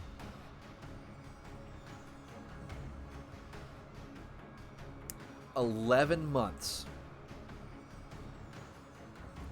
I think it was supposed to come out because Kindred came out in August. I think Uprising was supposed to come out sometime in December, if not early January. Yeah. It was supposed to come out like 3, maybe 4 months. 4 months, essentially, is what I said. Yeah, 4 months after Kindred. And it got delayed by, what, 6, almost 7 months, I guess, after the 4 months. So 10 to 11 months since we've had a new set. But yeah, we need a new set every 4 months so that we don't have to have a massive errata change to make the game feel different. We need new cards to make the game feel different. Publish as fast as Magic? Oh god, I don't think anyone could do that, especially not a company like PlayFusion. I think they'd be fine with a 4 to 5 month gap, though. It's okay to not publish slower. It's okay to not publish slower than Magic, or as fast as Magic. I mean, the thing is, for a card game, if you're gonna have a card game and you're gonna have it succeed like this, a digital or physical TCG, you can't just put out 2 different sets a year. That's too slow. That's too slow. You need a set every 4 months. There should be 3 sets a year. There should be 3 different sets a year. Because after about 3 months, the game has been refined. The game has been set its meta in its way for about a month and a half. And that's when, at that point, you have 1 full month of card reveals, card hypes, building the suspense up for the next set, while you're still playing the same game that you've been playing for a month and a half without change. You need a set every 4 months so that the first month is testing out the new cards, building all these interactions, all this fun stuff. Then about a month or so in, you build the meta, you define the meta, you get the ranked ladder system, all that stuff. You build your tournaments around it. That's where the people come in who like refine the decks, build the decks, play a lot, grind out the ladders, you build the tournaments. Then you have the tournament scene for like that month or whatever. So that's 2 months in. Second one, all this other hype, maybe do some promotional things. Like, hey, these tournaments are coming up. These are the winners. Like, these are the deck lists we've been putting out. Have community polls. Do some events like they're doing with the calendar events these weekends now. Like that kind of thing. And then on the 3rd month, at the end of the 3rd month, you start doing the next set hype. Like, hey, this is the next set. This is what we're thinking about doing. Then you do the card reveals, either every day like they did before or whatnot. Have the card reveals that entire month leading up to the new set. Then you start the whole process over. Because then there's never a gap where the game feels so stagnant. And if there is, that's because there's a problem with that set, that the community is having a problem with certain cards, like we have been doing. The communities have been problems, like we just discussed why Cage is a problem. We've discussed why Crystal Core is a problem, all this stuff. If there's certain cards like that, then the community will say something and be like, okay, this needs to change. The game has already been broken in a week. You need to do something. More Uprising size than Kindred size. I mean, yeah, I'd be fine with that. Uprising size without the reprints. Without the reprints. I think that a reprint should be kind of what Magic the Gathering does with a core set. A core set should come out like every 6 months. Or like every year. They bring out a new core set to reprint some of the old cards and bring them back into the current meta. Like maybe once a year, they bring out the new core set to be like, hey, remember these cards from Awakening? Yeah, we'll bring them back this year. If they do a rotation cycle, that is. If they're not doing a rotation cycle, there's no need for reprints. But I do think that we'd be fine with like anywhere between 130 and 150 cards per set. I think we'd be fine.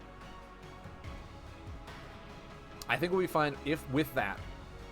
And the only reason they do reprints is if they do a core box once a year, and it's because they're on a rotation system. 150 to 200. No. Uprising only has about 100. Actually, it's like 120 something, I want to say. There's like 70 to 80 reprints that were meant to be in a core box, but got smushed together in Uprising.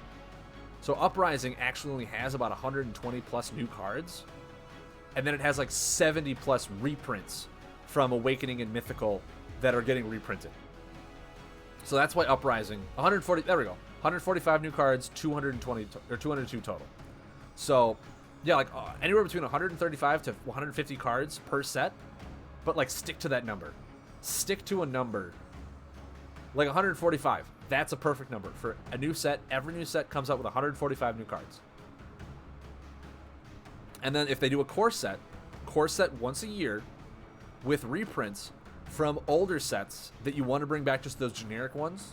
Like, hey, we're re-bringing back these for this new standard, for the new standard, because they have a rotation system where older sets get rotated out. And if they want to bring back certain cards, maybe from just previous core sets, or like one or two from like certain sets that like make a reprisal, generics and erratas, yeah. Then that's what the core box should be for. The core box should be for mainly just for reprints, but the sake of the fact that if you do have cards that are on a rotation system, if new players jump in and they just want to play standard, that's what the core box is for. The core box is for those players to buy those generic cards that are for standard, that without that core box, you would literally have to go back and buy like old cards that are super expensive because they're retired and they're old prints. For new players to just want to play standard, you should have a core box to bring those cards into the new set. Really just be sold to the new players because they're all reprints. All the people that have been playing since the beginning already can play with those old cards and whatnot. That's fine. It's the new sets should not contain reprints. New sets should not contain reprints, so that the new sets will sell more and it won't feel bad when you're opening it up and you're like, oh, I got a Spark Wisp and a Thunder Slug in this set. I wish it was new cards. Like it's that kind of thing that you don't want to have happen. Even without rotation, a core set every 2 years could make sense just so it's more accessible to new players and allow for erratas. True.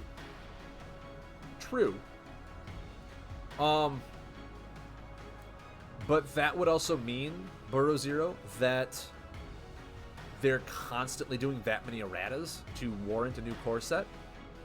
And if you don't change the art on some of these cards that you're constantly reprinting, why not just buy older core sets?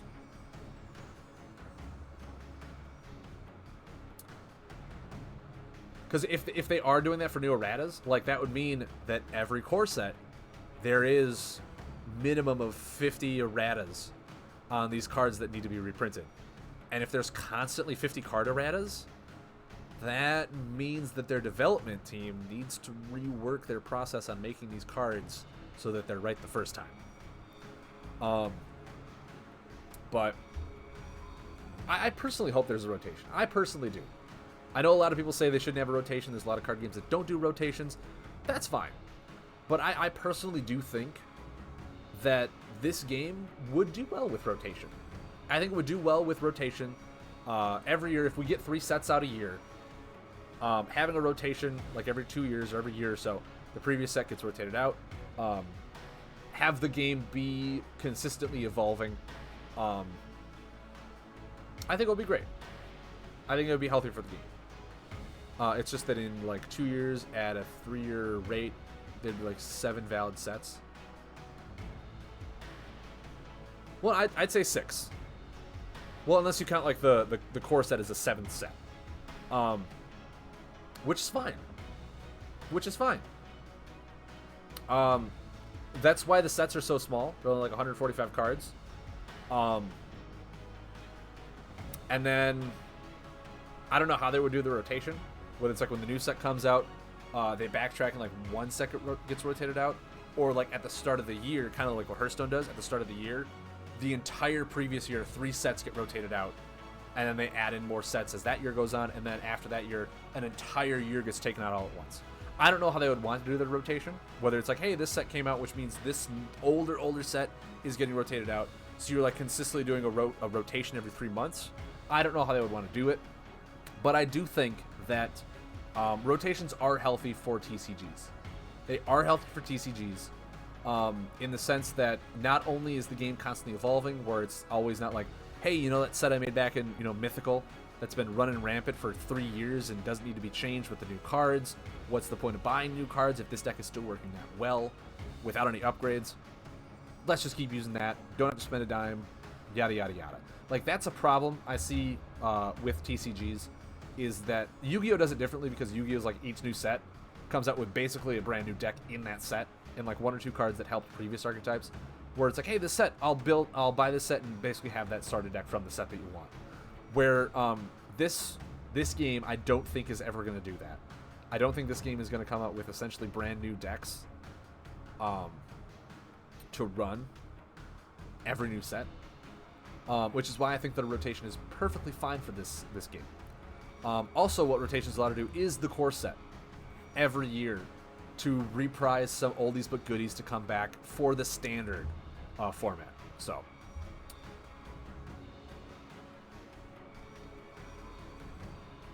yeah, exactly.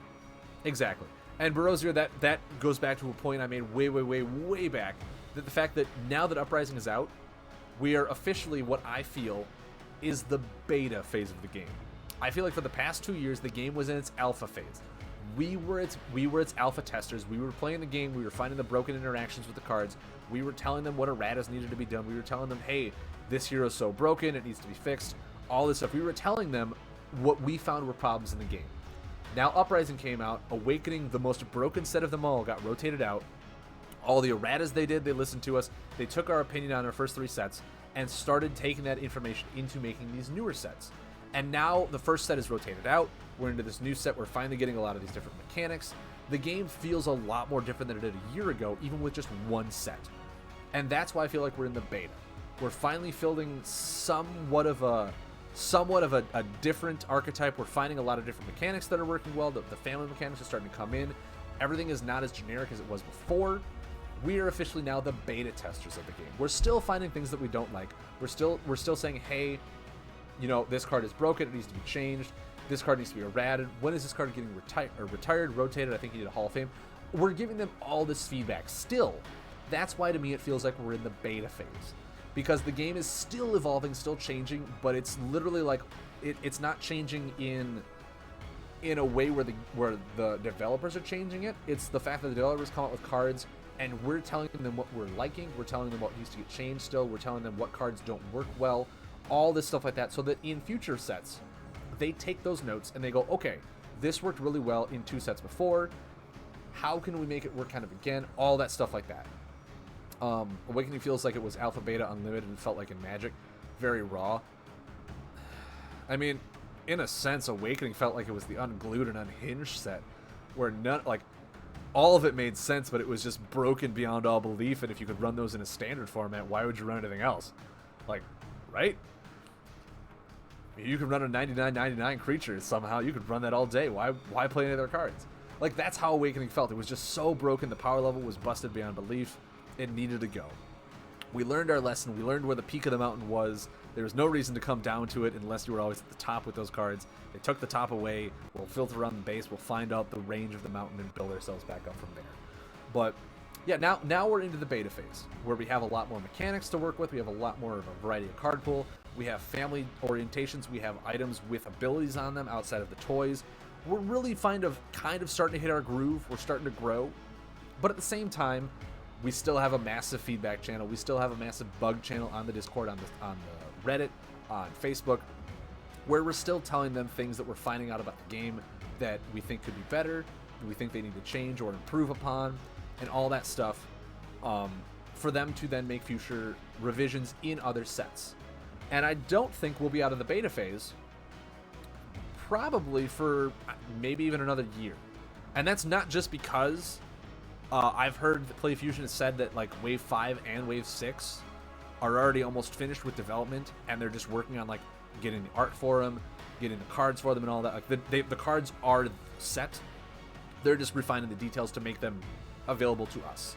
So those are already locked in. They're doing what they needed to do. That's why I'm like, with all this feedback, all this discussion, all this the information we're giving back to them might not be fully implemented into the game for another 2 or 3 sets. So we're going to be in beta for a while, and that's fine. That's A-okay with me. There's only 4 sets out right now. One of them's gone away. I don't think Wave 5 or 6 are totally locked in. I want to say 80 to 90% are. There's probably a few cards for error that they'll be like, okay, we'll take this one out, move it to Wave 6, put this card in to fix a problem that was in Wave 4 or Wave 3 that people are noticing we need to find a solution sooner than later. Like, I'd say 80% of it's locked in. There's time for error or for changes right now.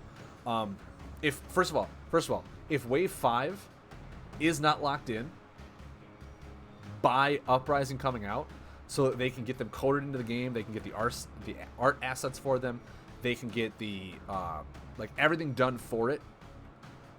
If it's still under construction to the point where it's not finalized and we're moving on to art assets and coding and all that stuff after Uprising comes out, we're once again going to find ourselves in a 6-month delay because they're still working on these cards. They're still working on the cards, and they will not have enough time to get it out to us. They said it's ready. Okay, yeah. But yeah, that's where I'm coming from. Is we won't get refined game mechanics. We won't get refined archetypes or deck builds like the way they probably want us to and the way we want it to for another few sets. So we're still going to be in beta. They need to have a real beta before 5 does come out. But I have been preaching to that choir for a while. Be like, dude, hey, before Wave 5 comes out officially, invite some of the top-known players. Be like, hey, here's a beta key for like 50 of you guys. It's open on this day for 12 hours. We want you to play as much as you can. You have the full card set. Just don't tell anyone about it. But play it, see what you come up with, try and break the game, find interactions, give us as much feedback as possible. You have 12 hours to play the game on this day. Can you do it? Yes or no? So yeah, sure. So we'll play it on a Saturday. That'd be perfect. But it all comes down to also at that point, like, people would probably want to get paid for it because they're taking a day out of their weekend for 12 hours to play a game to help them out on their end. It's just like the resources right now they don't have. And that's fine. That's fine. But I do feel like the game would be improved. No, I would totally do it. But I'd be like, I'll do it for free. I will play your beta for 12 hours, give you as much feedback as possible if you value my opinion on it. I'll tell you what I like, what I don't like, and all that stuff. I'll write you like a 5-page paper, whatever I got to do. I'll do it for free. But it all comes down to whether or not they're willing to do it. And if they can find enough people to do it, because let's face it, if you have an open beta for 20 people, you're not going to find a whole lot of diverse bugs or stuff like that. You want a beta of like 50 to 100 people, so there's no wait times for games. Especially with everyone globally, like there's such a time difference. You need to get like 100 to 200 people in that beta. So there's no downtime. You can test things out. You can do just everything you can in 12 hours and give them as much feedback as possible. Because if you have 6-minute wait times, you're going to get so frustrated testing out a deck that you want to play for an hour and you're only getting like 2 games in. Which aspect of the game mechanic archetype do you think Wave really needs for each order? I think the family synergies are on the way. They did a great job with Uprising. What I think they need to do is they still need to flesh out certain archetypes they're trying to do. They obviously they dabbled with the discard archetype. That is nowhere near finished. They need to focus on the discard archetype more. Some of the families they need to touch up as well. I have been vigorously telling them what I would love for them to do with the insect family, because the insect has no origin, has no real identity. It's just, these are insects. They're doing things all over the place. Play them. They're fun. It's like, no, every other family has an identity of what it's doing. Insects, it just, they need to change it. Nature feels like none of their mechanics are finished. Like yeah, exactly. Nature's beasts. Nature is doing really well with its beasts. Outside of that, their all forest buff thing that they're trying to do is, I would say, like 75% there. They can push on that more. They really need to finalize their insect family, because it's the huge one that nature has to themselves is insects. Astral,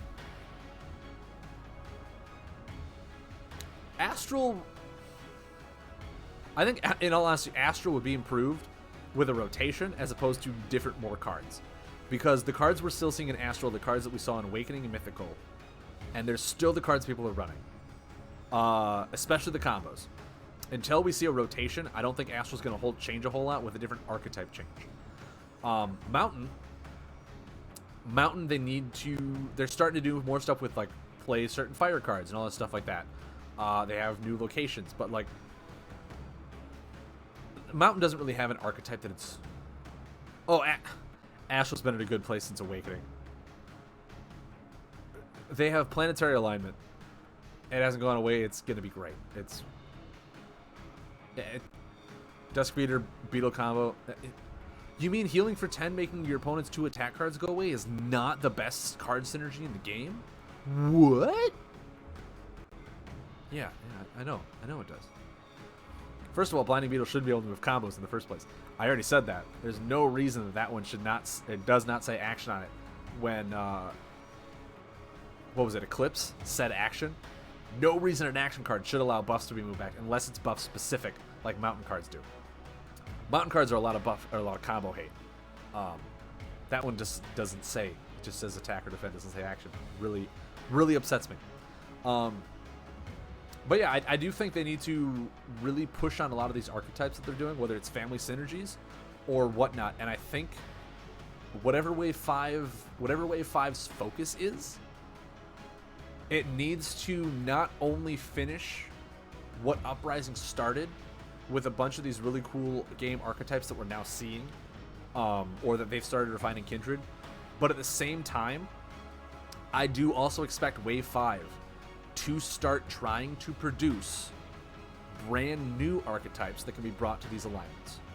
If they're still trying to refine stuff that's been trying to be since Kindred without trying to at least dabble in something new in a new area that people are interested in, then 3 sets in a row, all they've been doing is trying to refine one archetype per alignment, and they will not fully refine it until we get like another archetype to compare it to.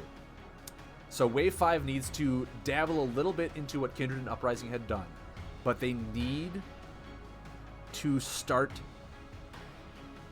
making up new archetypes for all the alignments as well. Potion Master Mixie is fun, by the way. Really? Mud, if you have a deck for that, I would love for you to share it with me. Because that was one of the heroes I was like, I don't understand how this is going to be good. Like, I tried to hype it up. It was like, I think it's like a 2-star hero. If you have a deck, dude, I'd love to see it. I would love to see it. I unfortunately have not had a whole lot of time to mess with this with work and a whole lot of other things that I've been doing, but speaking of Astral, right? Ooh, shocker. Yes, it has Blinding Beetles and Dust Feeders. Who would have thought?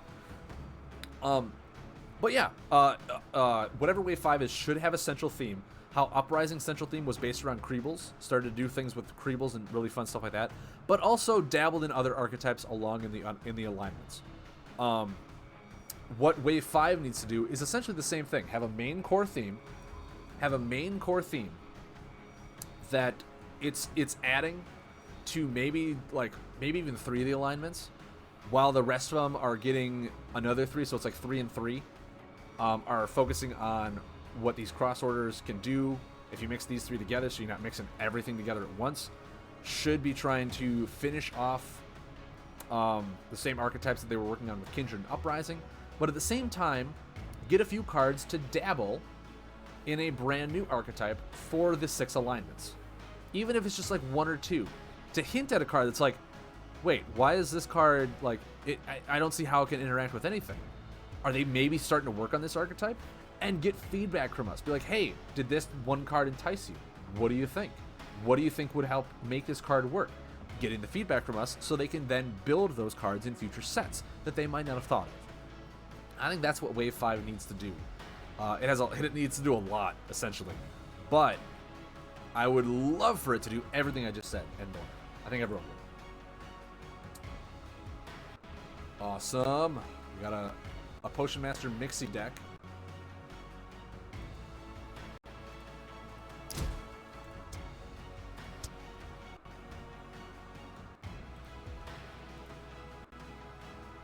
Nope.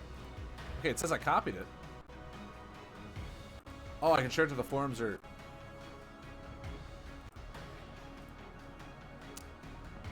Gosh darn it. I wish it also worked like this. It only works outside of the PC. The Game Link version does not work through the PC.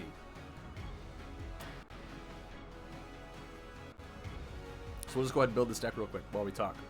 Because I Potion Master Mixie, I was very intrigued about, but I was like, how does this even work? So I would love to see what you did with it, Mud. I really would.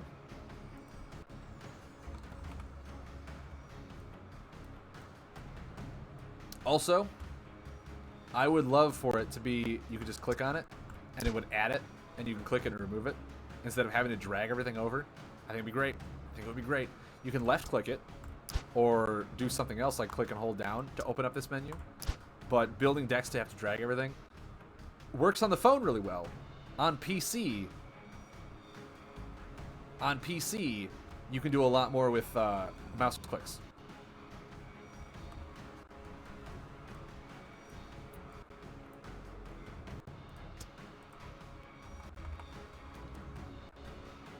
What the? Man, guys, look at the sneaky Creeble. Burrow Zero, why can't I click to add cards? Exactly. It's one of the things that comes from, hey, all this is a blown up phone version with the touch enabled, as opposed to you bring it over to PC, where you can have multiple button clicks to do different interactions. That just comes with fine tuning of the UI. That comes with fine tuning, which is what they need to do.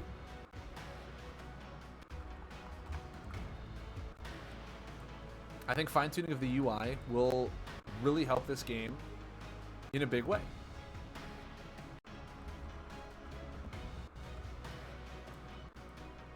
Not sure if Creeballoonist belongs, but Creeballoonist belongs in every deck, okay? I don't know what anyone's been telling you, but it should be in every deck you play ever.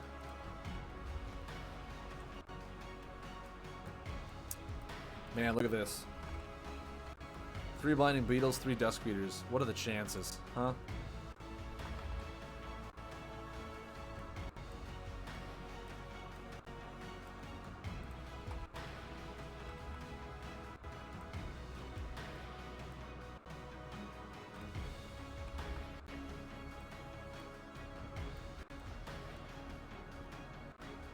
But I gotta see. There's 5 buffs total in this deck.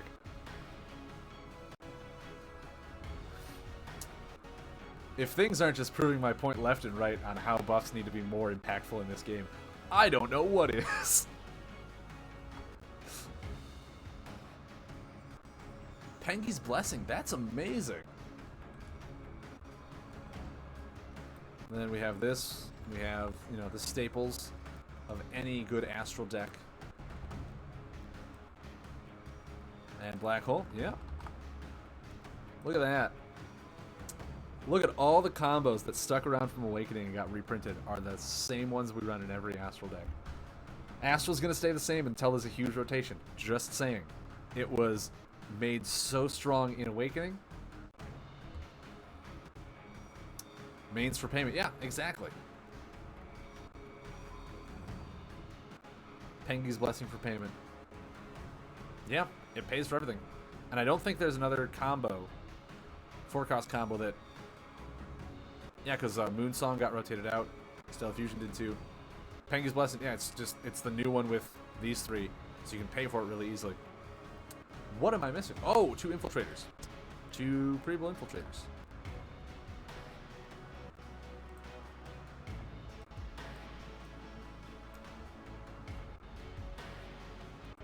Perfect.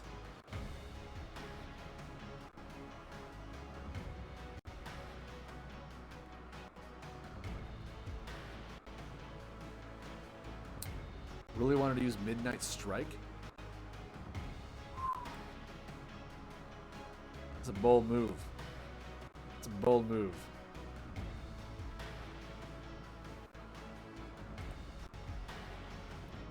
Oh, there's 8 buffs. There's 8 buffs. But dude, it's like 8 buffs. It's not even a third of your deck.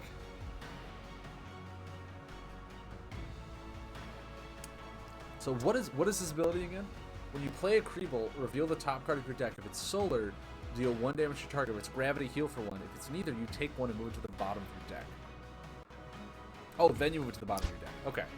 So how many Creebles are in?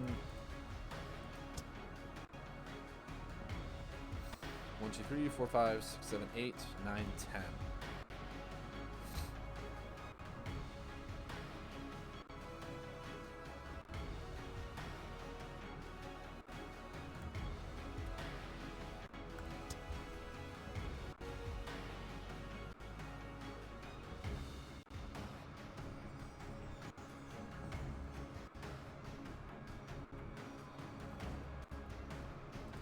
How many Lunar do you have in here?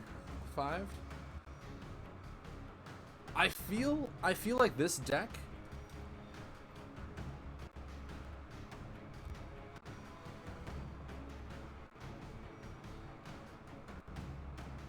is a deck where you want to try and fit in the Crescent Fall Cultists.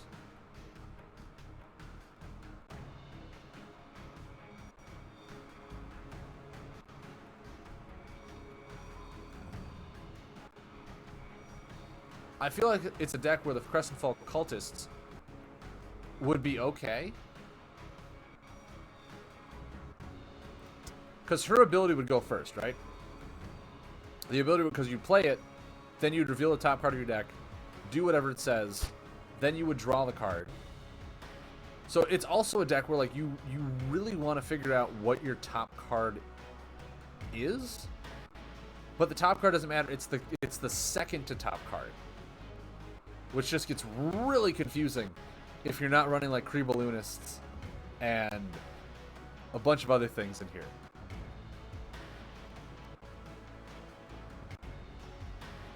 Try it? I'll try it.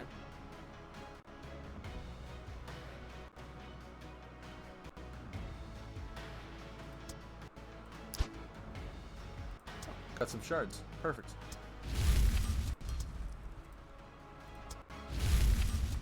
So yeah, essentially since like... Man, yeah, Creeballoonist. That's a fun card. But you're right, it might not belong in this deck, but it belongs in every deck, so we're fine.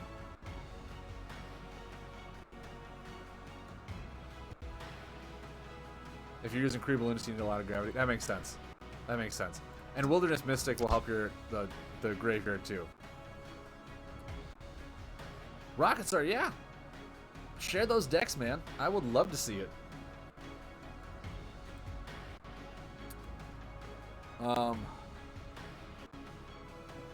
PM Mud Turtle. It's the Potion Master Mud Turtle.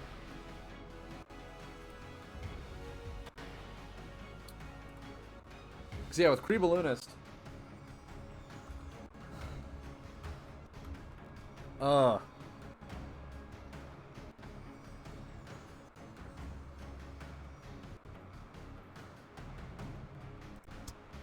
Like, I feel like also hers.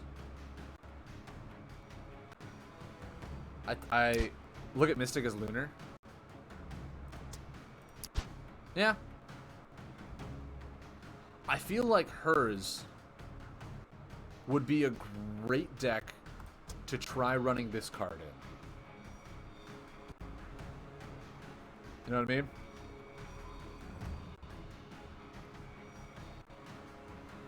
Because, like, you know what your top card is at all times. So you can know what Potion Master Mix is going to do. And then it moves it to the bottom, which would then eventually be the top if someone removes it. But once again, I'm a man of the full memes. I don't make decks for consistency. I make them to see how crazy they can do.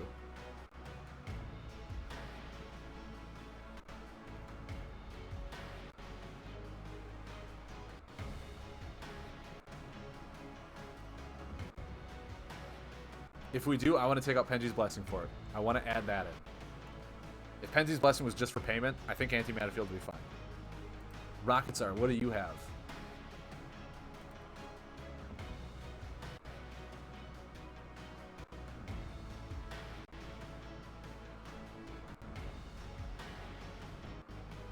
Ooh.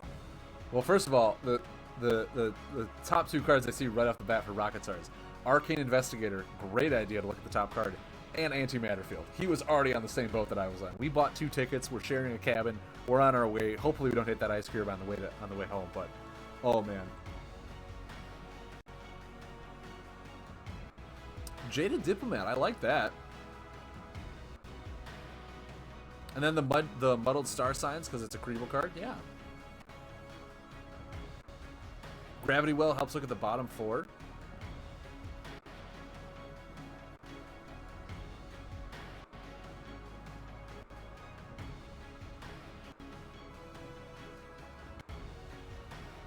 This is a solid deck. So I'm gonna do this because I'm gonna put Mud Turtles back to the way it was. So it can be PM Mud Turtle. I'm gonna build the Rocket Master Mixie.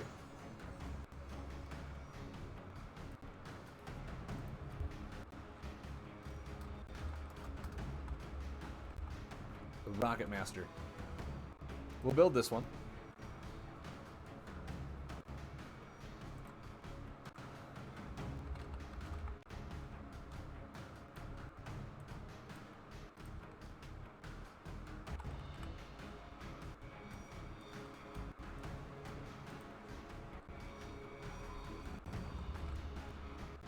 Jaded Diplomat, I think you had 2 of them, just 2 of them. Okay. But then in here you had Potion Masters and Sneakies.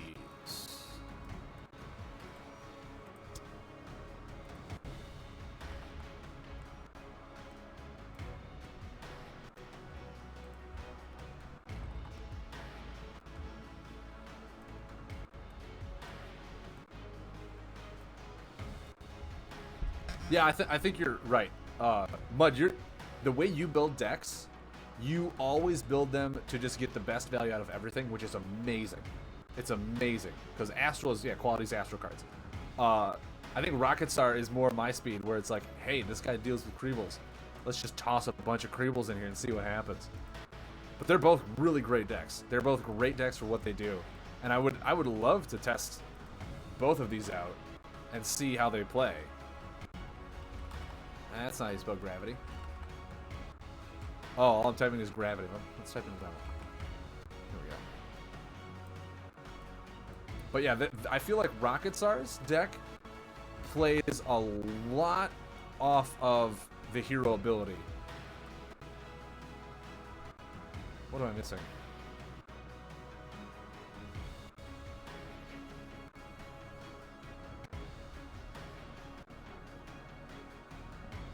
Third gravity ball. Okay.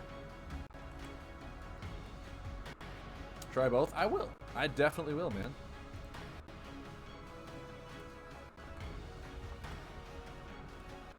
Antimatter Field. Let's also just take a look at the combos that are in both of these decks.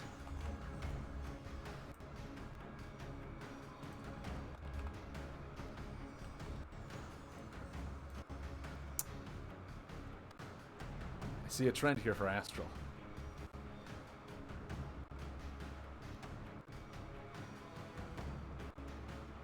When you were playing yours, the hero ability was messing you up.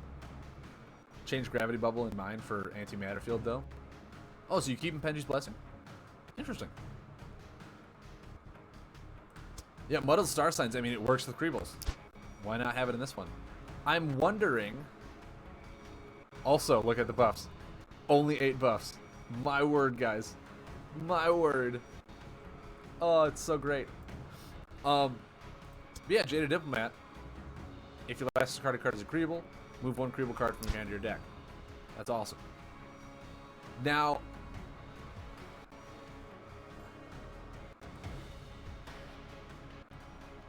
Yeah, because Skyward Observatory can increase her ability.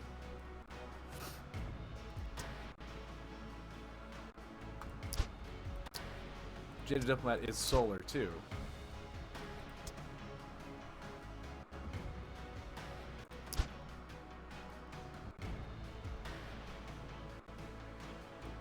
Beetle, Sneaky Creeble.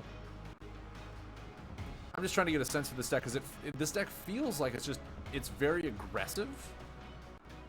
And just has some really fun synergies with Potion Master Mixie.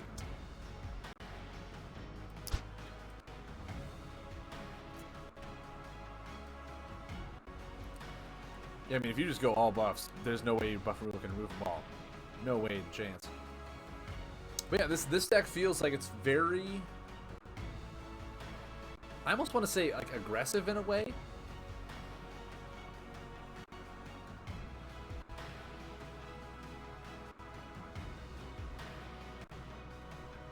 Arcane Investigator, I feel like this one... It's really good in this deck. And I'm sitting here going to myself, do I want to try and squeeze a third one in? That's honestly what I'm thinking.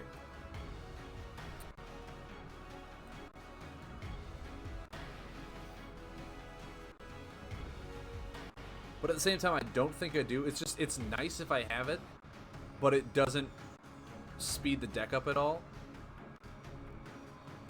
If anything, I might want to try and add in a third Observatory. Because I learned real quick from my Farapang deck that with a deck that does like a lot of incremental damage in a turn, Skyward Observatories are amazing for those decks. How many Creebles do I have? 3, 4, 5, 6, 7, 8, 9, 10, 11, 12. 12 Creebles. It's not bad.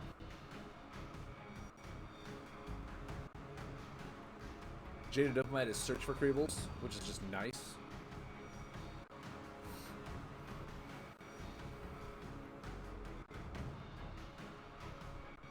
Yeah, I like it. I mean, I don't know what I changed with it unless I played it for a little bit, but I like them both. I think they both look really cool.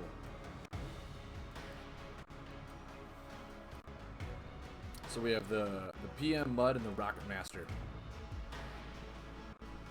Should be good. With that being said, guys, I'm gonna go get a quick drink of water. I have talked for 3 hours. My mouth and my throat is really dry. So give me 1 sec, also for editing purposes for my YouTube video. I'm gonna do a quick break, grab a bit of water, and we'll come back and we'll play these 2 Potion Master Mixie decks. Should be a lot of fun. So don't go anywhere.